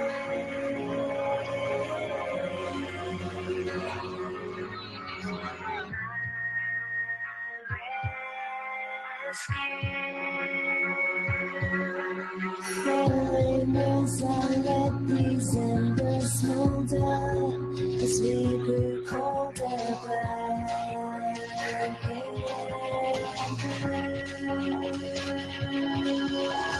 bruises never fade when they're always new. Do you remember when we held on as your demons fought your God? Now inside you, maybe you don't feel anything, and maybe I've lost my way to you. Maybe it's over, maybe tomorrow stay, and maybe I'll find a maze through you. Maybe tomorrow, but your signal is out of phase, and maybe I've lost my way to you. Maybe it's over, maybe tomorrow stay. Yeah, that was something else. Isaria, are you there? That was something else. Hi. Yeah, something else. I normally know. It was really, really, it was different. I liked it. You already know that I would play this for the first song, but it's really, really great. So, Isaria. It sounded very distorted. Did it sound Is it? Yeah. Yeah, it probably wasn't the 320 kbs then probably, but for me it was good. Yeah. I enjoyed it a lot. Okay. I mean, can you play SoundCloud stuff? Was really bad then here, because sometimes it happened. It was also a 160 kbs, but now let's talk about you first. Okay. Hi. Hi. So, yeah, I just listened to the whole show. I learned a lot. There's a lot of cool stuff going on. So basically, Whaleshares is going to start like a platform, like a blogging platform. Is that right? Yeah, more like a friends network where there is sharing instead of voting. Actually, it's one. It's a little bit different than Steam, but it's based on the same code and a little bit changed. Wow, that's really cool. You didn't know about it? No, I didn't know about it. I I really didn't know much about. Sorry, I was reading the comments. Thank you. I didn't. I don't know much about crypto. I try to learn along the way. I didn't know anything about crypto when I joined Steemit, so it's been quite a process. There's a lot to take in. Yeah, it's a different world. But yeah, Isaria, how did you come to Steemit, and how did you get in touch with crypto for the first time? Tell us a little bit about it. My husband was watching a YouTube video with Ann Jarkey. He was talking about something unrelated, and in the video, he mentioned Steemit. So the husband went and found out about it and made an account, and then he got me to, and that was last June. So it's been just over a year that we've both been on here, and it's been great. Yeah, because in June it was a boom. In June it was a boom, right? I mean, Yeah. I came to Steemit as well in June, and yeah, lots of people joined. Like, there's been a lot of Steemit birthdays over the last couple months. And since then, I mean, have you been always a musician, and have you directly started with music posting? For me, I, for instance, had a very short time that I was just blogging, trying to blog. I was never a writer, but later when I discovered that I posted music, that was my thing. So how did it went with you? Oh, I just it was crazy. I didn't know. Well, the first post I ever made was my intro post. I think it made like 30 cents, but I was so excited to make that 30 cents, because that was just crazy to me that I could make money just off of posting something. So, and then I uploaded a video of me playing on the piano the Charlie Brown song, and that ended up getting curied. And back then the curie was really huge, so it was like over $200, and I was just blown away by making that much just from me putting a video of me playing something on the piano. That was just crazy. So after that, I just every week I was joining and doing open mic contests, and that was a lot of fun. And basically just posting about music and philosophy, and I spent a lot of time in the Minnow Support project. That was one of the first Discord communities that I joined. So that's basically what happened as soon as I joined. So it's been fun. Yeah, for some reason they have a lot of people in there, right? And I've been talking, to random ones and said, because they, you have that bot there. But I believe for many people it's one of the first servers. But you never found out about Whaleshares. I was always confused by Whaleshares, but I'm here now. It's just like I have a full-time job, so I have a really hard time trying to fit everything in. And the Minnow Support project has that bot, so I think that's a good place for people when they first join to go, just to get that little boost on their post, so they can make more than a few cents. But then they also have now. We do radio shows. I do 4 radio shows there a week. 4? 4. I do the Steemit Creative Curation Show. where every week I make a post and people submit their creative works, and then I upvote them using, I started an account called MSP Music, Minna Support Project Music, and also upvote it with the Minna Support Curation account. So basically we promote those posts during the show and do the curation, and then we also do another show called Steam It Musicians, where we are playing the actual open mic submissions that were submitted during the week. But yeah, I've definitely heard of Whaleshares. I just never understood what it was. So I'd like to understand more and learn more, definitely. Yeah, they do a lot of great things over there, but you do a lot of great things with music. So shall we play another song, or because you sent me just something here, and it's called Energy. I want to just jump in a minute, Savo, if that's all right, and ask Azaria a question, if I may. Can I ask, what genre of music were you first inspired by? I was inspired first as a child by the Beatles, and then as I moved on, Fleetwood Mac, REM, Radiohead. So I'm not really sure that's one genre.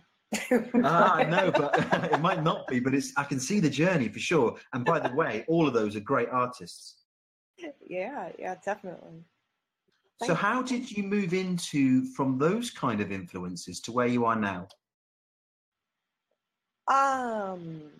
When I first started writing music, I had no idea about production, and I produced it myself, but I didn't know anything about production. So it ended up, to me, sounding very pop. And I was with a small label, and they really liked that kind of female poppiness thing, but I didn't like it at all. And, so I left that situation, and, my music really has transformed it more just like, I don't know, it's a little dark. It's very emotionally driven. So, I have no idea how I went from listening to Fleetwood Mac to coming up with this stuff. Probably, I would say if anyone influenced the production side of things, it would be Radiohead and maybe like 9 Inch Nails and stuff like that. Okay, that's awesome. I'm looking forward to the next song. Thank you. Yeah, so here's Energy, sort of the version by Isaria.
I'll train you till your soul is free.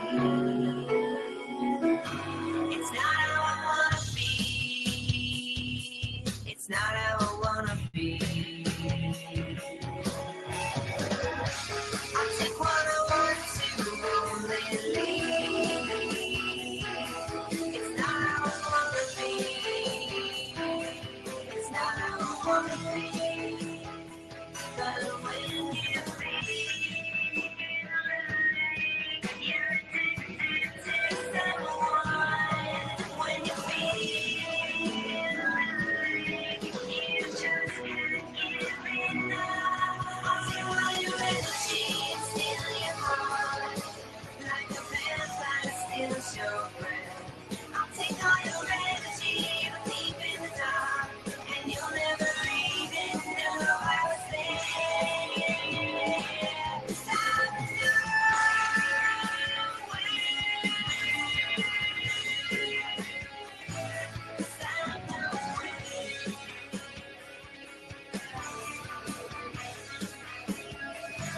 'Cause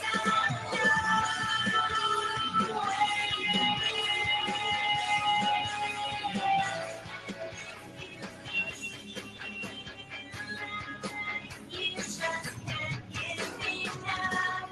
I'll take all your energy and steal your heart. Like a vampire steals your breath. I'll take all your energy, you're deep in the dark, and you'll never even know I was there. Yeah, for me it was very good actually. But yeah, it's not the ultimate quality, amount of MB it takes. But people can check you out, right? I mean, that's amazing, man. I mean, for me, it's not dark. I must say, I love guitars, but as an instrumental guy who can't rap or sing, it's automatically that you do that. But you clearly have a band behind you, right? Do you also perform? That was the other reason why I quit the label. I don't like performing. I just like creating music, I mean, I don't mind doing like the video open mic performances for Steam It and anything online. That's cool. But the whole, I'm very shy, and the whole idea of getting out in front of a large crowd just basically gives me a panic attack. So, I mean, I've done it. I just never liked it. So, yeah, I'm not really into performing, but I do love composing. And I'm composing for the, Aggroed and Yap Up Matt, that whole Steam Monsters thing. I'm doing the music for that. So that's very exciting for me. Yeah, there was an anthem, right? I mean, did you do it? Because I just recently saw it, I believe today, that there was a song or more songs which were selected. Yeah, I did the I wrote the main theme for it called the Splinterlands, and I'm working on some battle theme music now. So it's definitely it's it's challenging. I like that because it's something different. I've never done this before. I've never tried to create. I mean, I've always thought my music is kind of cinematic anyway, but I've never specifically tried to create cinematic video game type music before. So it's really cool. It's fun. Yeah, but that's you as artists, right? I mean, artists develop themselves over time. Yeah. That's my experience as well. Yeah, it's better just to follow it. What comes out, right? But I can totally relate to the fact that performing, it's different. It's different. You don't have this creative seal around you, right? And that's what actually is enjoyable. This creative, you are busy with it. Right. I just love the whole creative process. And that's what brings me joy in life. That and cats. And, that's it. Yeah. I get to create music. I have cats and eat some Cheez-Its, have some coffee. It's all good. Most artists have cats, right? Yeah.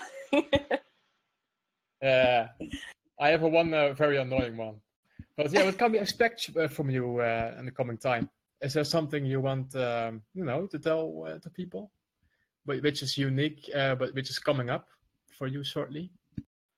Not really. I'm probably going to share the battle theme music that I've been working on. I'll probably share that tomorrow on my post. I'm really excited about that. Other than that, all right, looking forward to it. I mean, I have one myself, so yeah, cool. Yeah. Oh, and you know what? Yeah, I joined Tune last week. That's really cool. I like that site. So yeah, you're on Tune, right? Absolutely, yeah. It's amazing. Yeah, it is cool. It's anonymous, right? So there is anonymous sharing actually, and I like that aspect because that's it's not like then you have a lot of friends who then support you and stuff. But yeah, I've heard some stuff about it that it also is not because it is cheatable now at this moment. If you have a VPN or something and have 10 tabs open on your browser and you can just cheat it. I have a lot of fans of someone, which is yourself. But I must say, it works because I got one share from a friend, James, and it's, in 10 minutes, he said, check this out here, 500 extra plays. And it's giving you the opportunity to decide what you want to share, right? Sure. And I really like it. Yeah, and I created a Steam It musician playlist, so I'm going to go in there and find you and put you on that playlist. So I've been playing on that playlist all the Steam It musicians to help them out. That's awesome. That's pretty much. And also Whaleshares soon.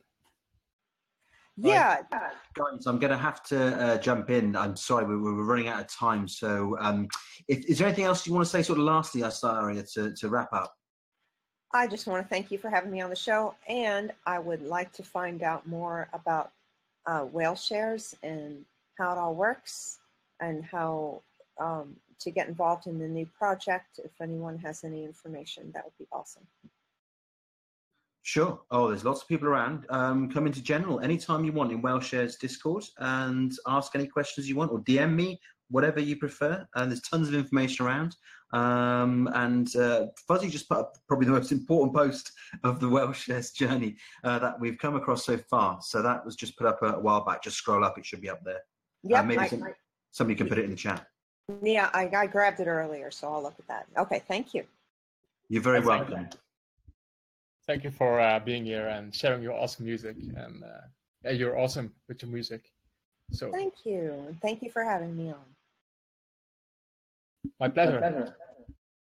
Freedom, back to you then. Thank you very much, Savo. And yeah, Azaria, thank you very much for that music. Really great stuff.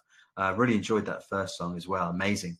It's so nice to get those experiences that you used to get when maybe you were, I don't know, listening to the radio and this great song would come on. You think that's great. Can't wait to go down to whichever music store and buy the CD. Those days are gone, obviously. But well, for most of us, I don't think you even do CD singles anymore. But that was one of those moments for me, though, when I heard that song. I was like, oh yes, this is fantastic. Must buy it. But thank you very much for that, Saria. Great music, and thank you, Savo, for another awesome music segment. Did enjoy that very much, but we are running out of time, and I'm going to have to move on to our final segment of the show, which of course is the very enjoyable curation session that I like to do, where I get people to present a post just for a few minutes, and then I get everybody else to rate that post, to assess it, to mark it, because it's community curation. It doesn't always work out as this nice, friendly way of doing things, but I quite enjoy the wickedness of it sometimes. People get a bit zealous with their marking, but that's okay. A little bit, that's okay. So tonight I want grades A to F, please. A to F is what I'm looking for, grades on the post. So Crystal always likes a beating, bless her.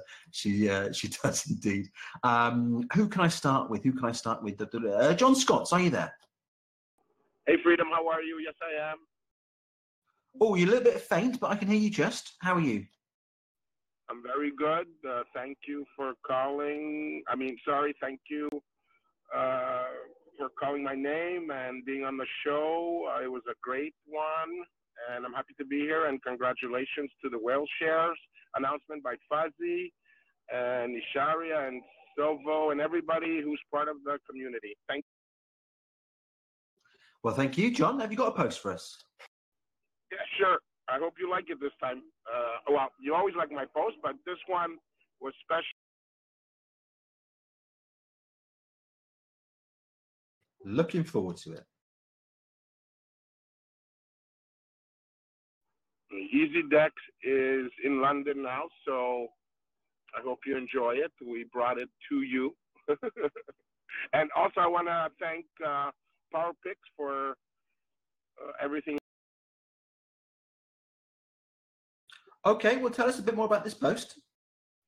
Basically, it's a simple post that is EasyDex going on world tour, and it's a meme challenge that's very simple this time. You could just make a picture of London, make sure there's pink in it, put in my comments with your BitShare IDs, and then tweet it, and that's it. And then we'll pick the winners and reward them. And plus, there's a surprise bonus that comes.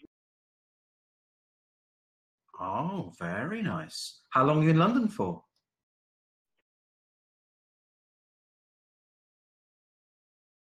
John?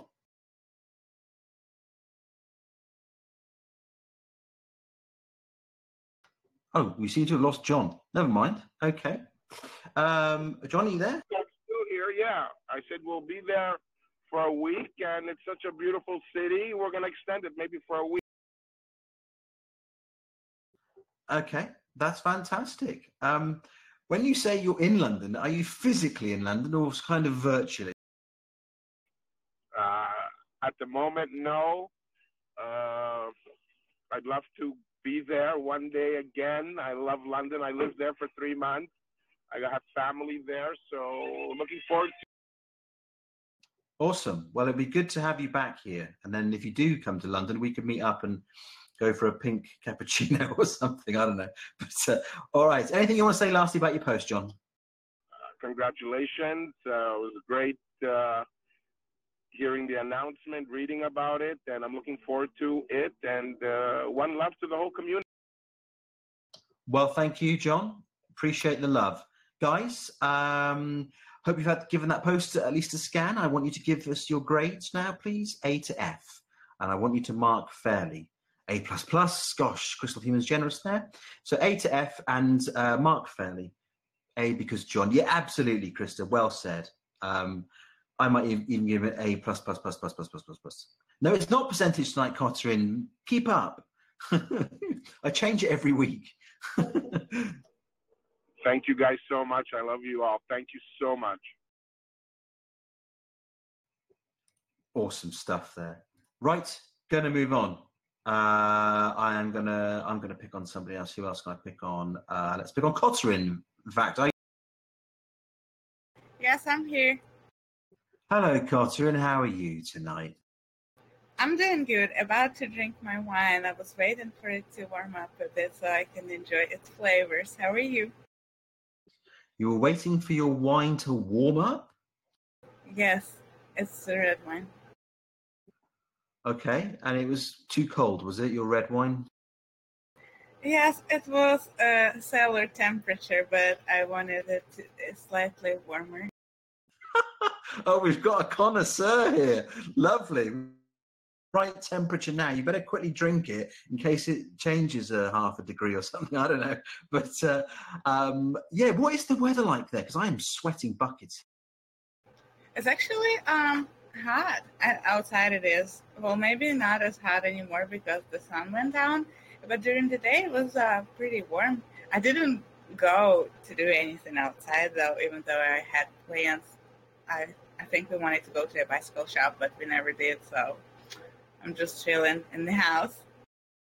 Nice. It does sound a nice chilled picture you're painting there. Okay, what have you got for us?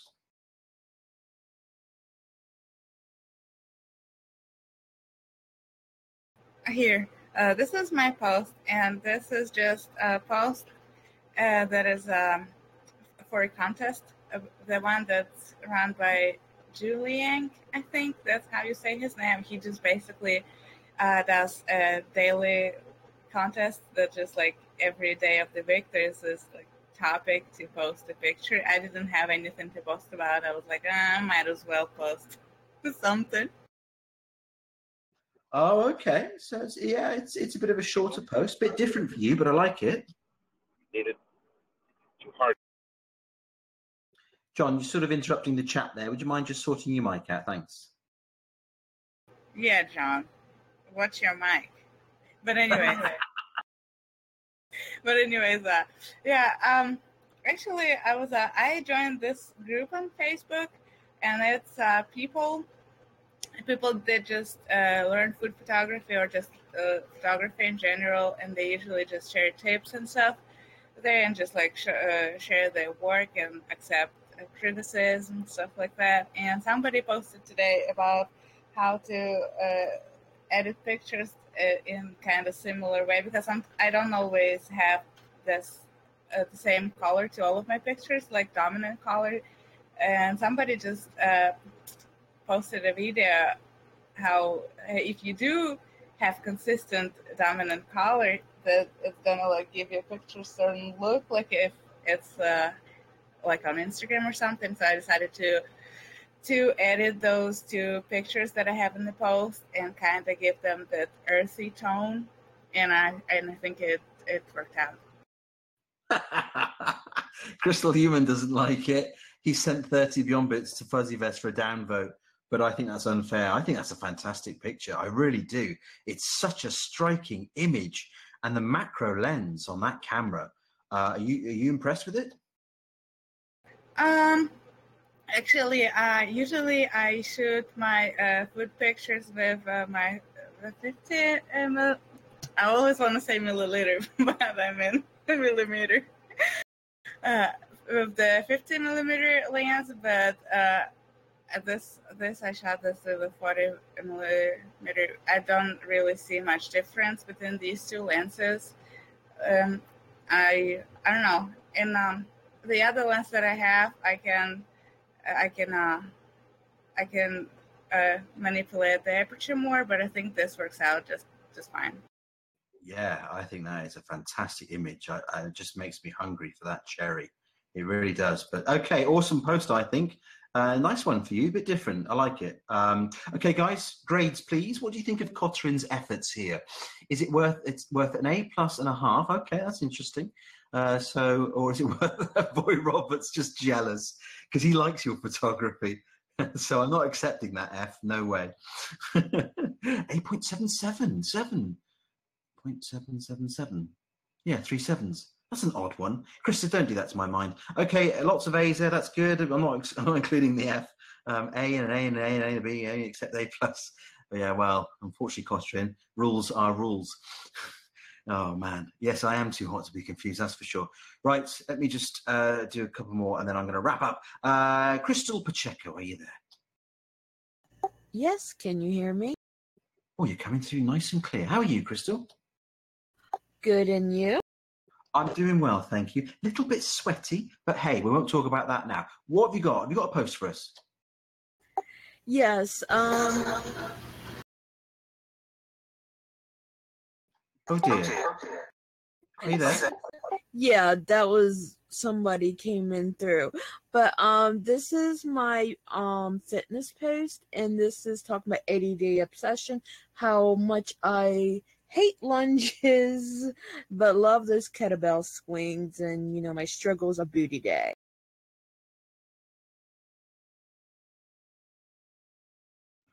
Okay, I can't imagine anybody wanting to do exercises in this heat, but it's good that you're doing something. Nice to see this. What's those belts at the bottom of this post? The bands. Yes, there's a lot of Pilates, I guess, from Spire moves, but you put these bands on and you do these motions, because a lot of these moves are what I would call Pilates based, but you put bands on to add the resistance. So you do a kind of new kind of torture, and to challenge myself, I use medium and the heavy band, and it's very challenging, but it's definitely, like, I've noticed in my squats, in my lunges, my range. It's actually really helped my range of motion. And ever since I've done these kind of exercises like Pilates and weight training, I don't have knee troubles. When you're obese, you do have a lot of problems with your knees and stuff. And weightlifting and these sort of exercises kind of, it kind of helps with my health problems, and I kind of like that. Just working out, it solves it. Yeah, that's good, and even just a little bit of exercise can help stimulate lots of good things in your body, your mind, and other things going on in your body. So yeah, absolutely. It's good that you are sticking to it. All right, awesome. Anything else you want to say about your post? No.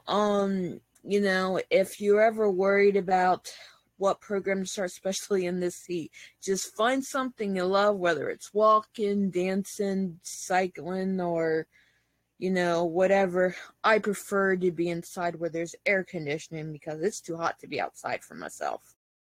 Tell me about it. But no, absolutely. Wise words. Well said. Good to see the tenacity that you got there, sticking with it. So well done there. Right. Okay, guys, grades, please. A to F. A7, yeah, that's a nice one. Grades, A to F, please, if you can manage it. B for that booty. A. Okay, thank you very much. Andy and Boy Robert, any more? A because Crystal, absolutely. He's gone up to A. So when you guys upgraded his grade, I think that's absolutely the right thing to do. Always A for accomplishing goals, yes. That's also an automatic A+. Good stuff. Okay, gosh, this is going to be a tough one to judge. Right. Another A+ there. Fantastic. Okay, going to move on to the last one. Who can we pick on? I'm going to pick on our very own crazy Krista. Krista, are you there? I'm here. Oh, I do. How are you, lady? I am fantastic. I'm excited to be here tonight. This is the first show that I've managed to be able to be here for the whole time, so it was great. Woohoo! Well, thank you. I feel honored. Okay, so I'm actually going to promote a post that is not mine tonight, but is quite fantastic. So here it is. Looking forward to it. So along with the launch announcement that was posted on Fuzzy's blog, we have a tokens for tweets to go along with that. This is a way that people who don't necessarily have any sort of art skill or maybe don't want to spend the time writing stuff can still participate in our initiatives.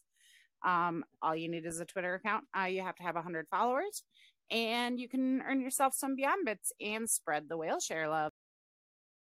Oh, nice. I'm liking this. Okay, so what is the key gist of this? What do people have to do? What's the main thrust of it? There is already a pre-written tweet. You go in and you copy that tweet, go to your Twitter account, put it in where you would normally tweet. And there is an image also that you would add to the tweet, and you can tweet up to 3 times. This is how most of our tokens for tweets are structured. Actually, all of them with the exception of a new one we ran last week. So yeah, a lot of people are already familiar with them. And if you're not, on Official Fuzzy's blog, we do initiatives weekly. So it's a good idea to kind of go over there and check them out, see if there's anything where you can earn some reward.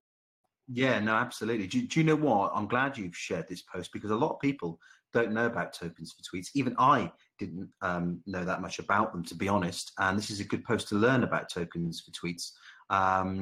So I'm still trying to get my mind around it. There's a pre-scripted tweet that you send out to spread the word, basically. Is that it? Yep. It just basically has the name of the initiative that we're promoting.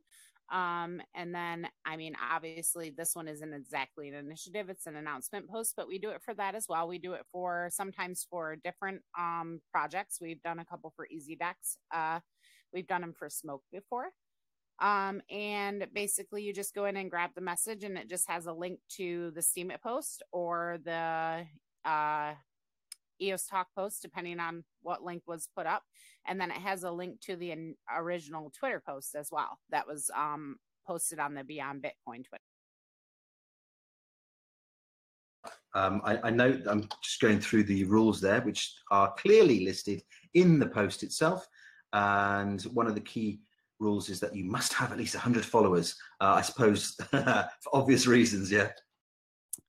Yep, and the nice thing about it is if you start doing the tokens for tweets, a lot of people that also participate will come and follow you. So it's a good way to gain followers as well. Like Mortiz says he has 99. So after this, I will go to my own Twitter and go follow him so that he can participate. Awesome. Yeah, I might get into this. It's a good initiative for sure. And you can earn some tokens, guys. So, yeah. Okay, anything you want to say lastly, Krista? No, just thanks for letting me come on and spread the word. You're very welcome. How could I not let you spread the word? Haven't seen you here before, so it's good to see you for a full show.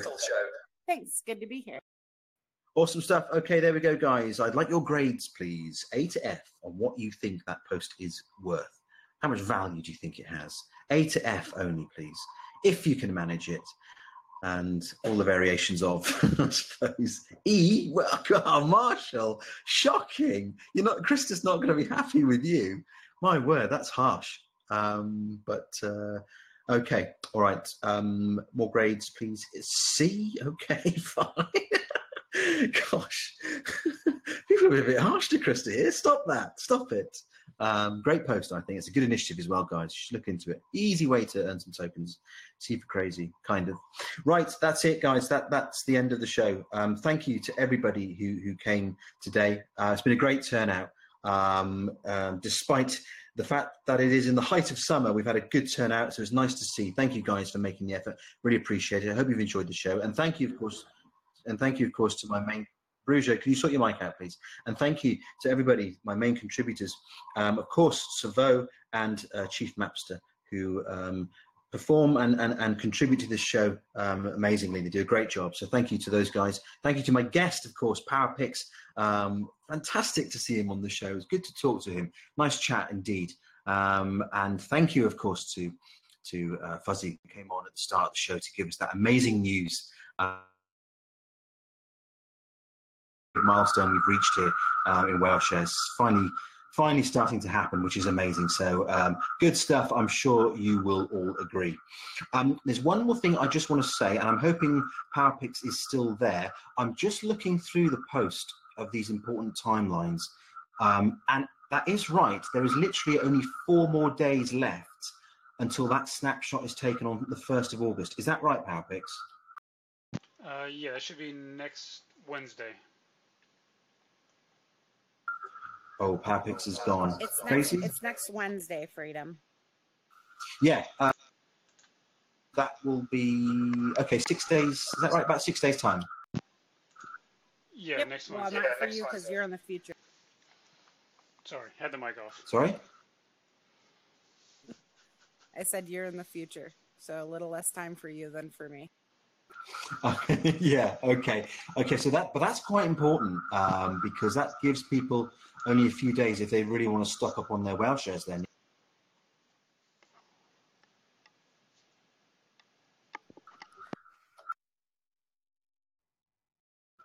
Go ahead, PowerPics. No, I just hear feedback from your side, so yeah, that's all good. Yeah, we just had next Wednesday to get in there. Build your stash if you want to get the drop. And like we mentioned before earlier too, remember, even after the snapshot happens, your tokens will still have a use if you want to create an account in the pre-launch, in the beta time. You'll be able to use your Whaleshares to create an account and also share them with other people to help create accounts if you want as well. Sure, but I just want to be absolutely clear, in terms of the snapshot and getting that whale stake share drop, the latest that people have got in terms of stocking up on Whaleshares to take advantage of the whale stake share drop, the latest is the 1st of August. Is that right? Correct. And what's going to happen is it's technically going to be sometime at Tuesday before midnight really should be your cutoff, because the snapshot will happen at some random time during the day. It's kind of whenever Babita gets to it. We don't want to give it an exact time because that kind of makes the market get all crazy with people trying to last minute buy into stuff.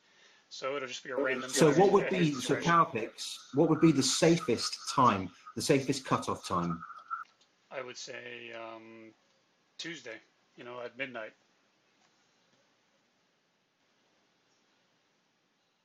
Okay, that makes sense. Okay, that's good. I just wanted to be clear on that because some people might be questioning that, and we don't want people obviously to miss taking advantage of that share drop. Yeah, definitely.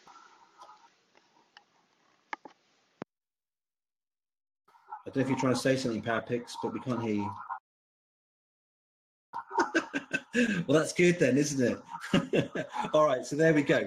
What's the feedback my end? Is there? Oh, sorry. I hope you can hear me. But did you want to say anything else, PowerPics, or not? No, I'm good.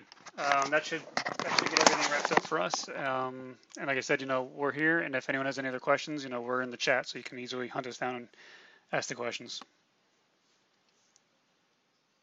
Awesome. Thank you very much, PowerPics. Yeah, you're welcome. So there we go. Important timeframes in that post. I suggest you guys give it a read. But there we go. What an amazing show. Looking forward to tons of stuff, and I hope you guys are as well. So don't forget, guys, DM me your BitShares username now, and I'll give you all some Beyond Bits. That's what I'm giving out tonight. And thank you for everybody who came. Been a great show. So go ahead, DM me your BitShares username now, and tonight I will get you all a few Beyond Bits. And that's it. Gosh, I can't believe we're here, but it's amazing. It really is a great time for this community, and lots to look forward to. So tomorrow, then, it's the Spanish Whaleshares Promote Your Post show. Then Sunday, it's the English Promote Your Post show with Cotterin, and that's what we've got coming up in the next few days. Until then, I hope you guys have a great few days, and I shall see you all soon.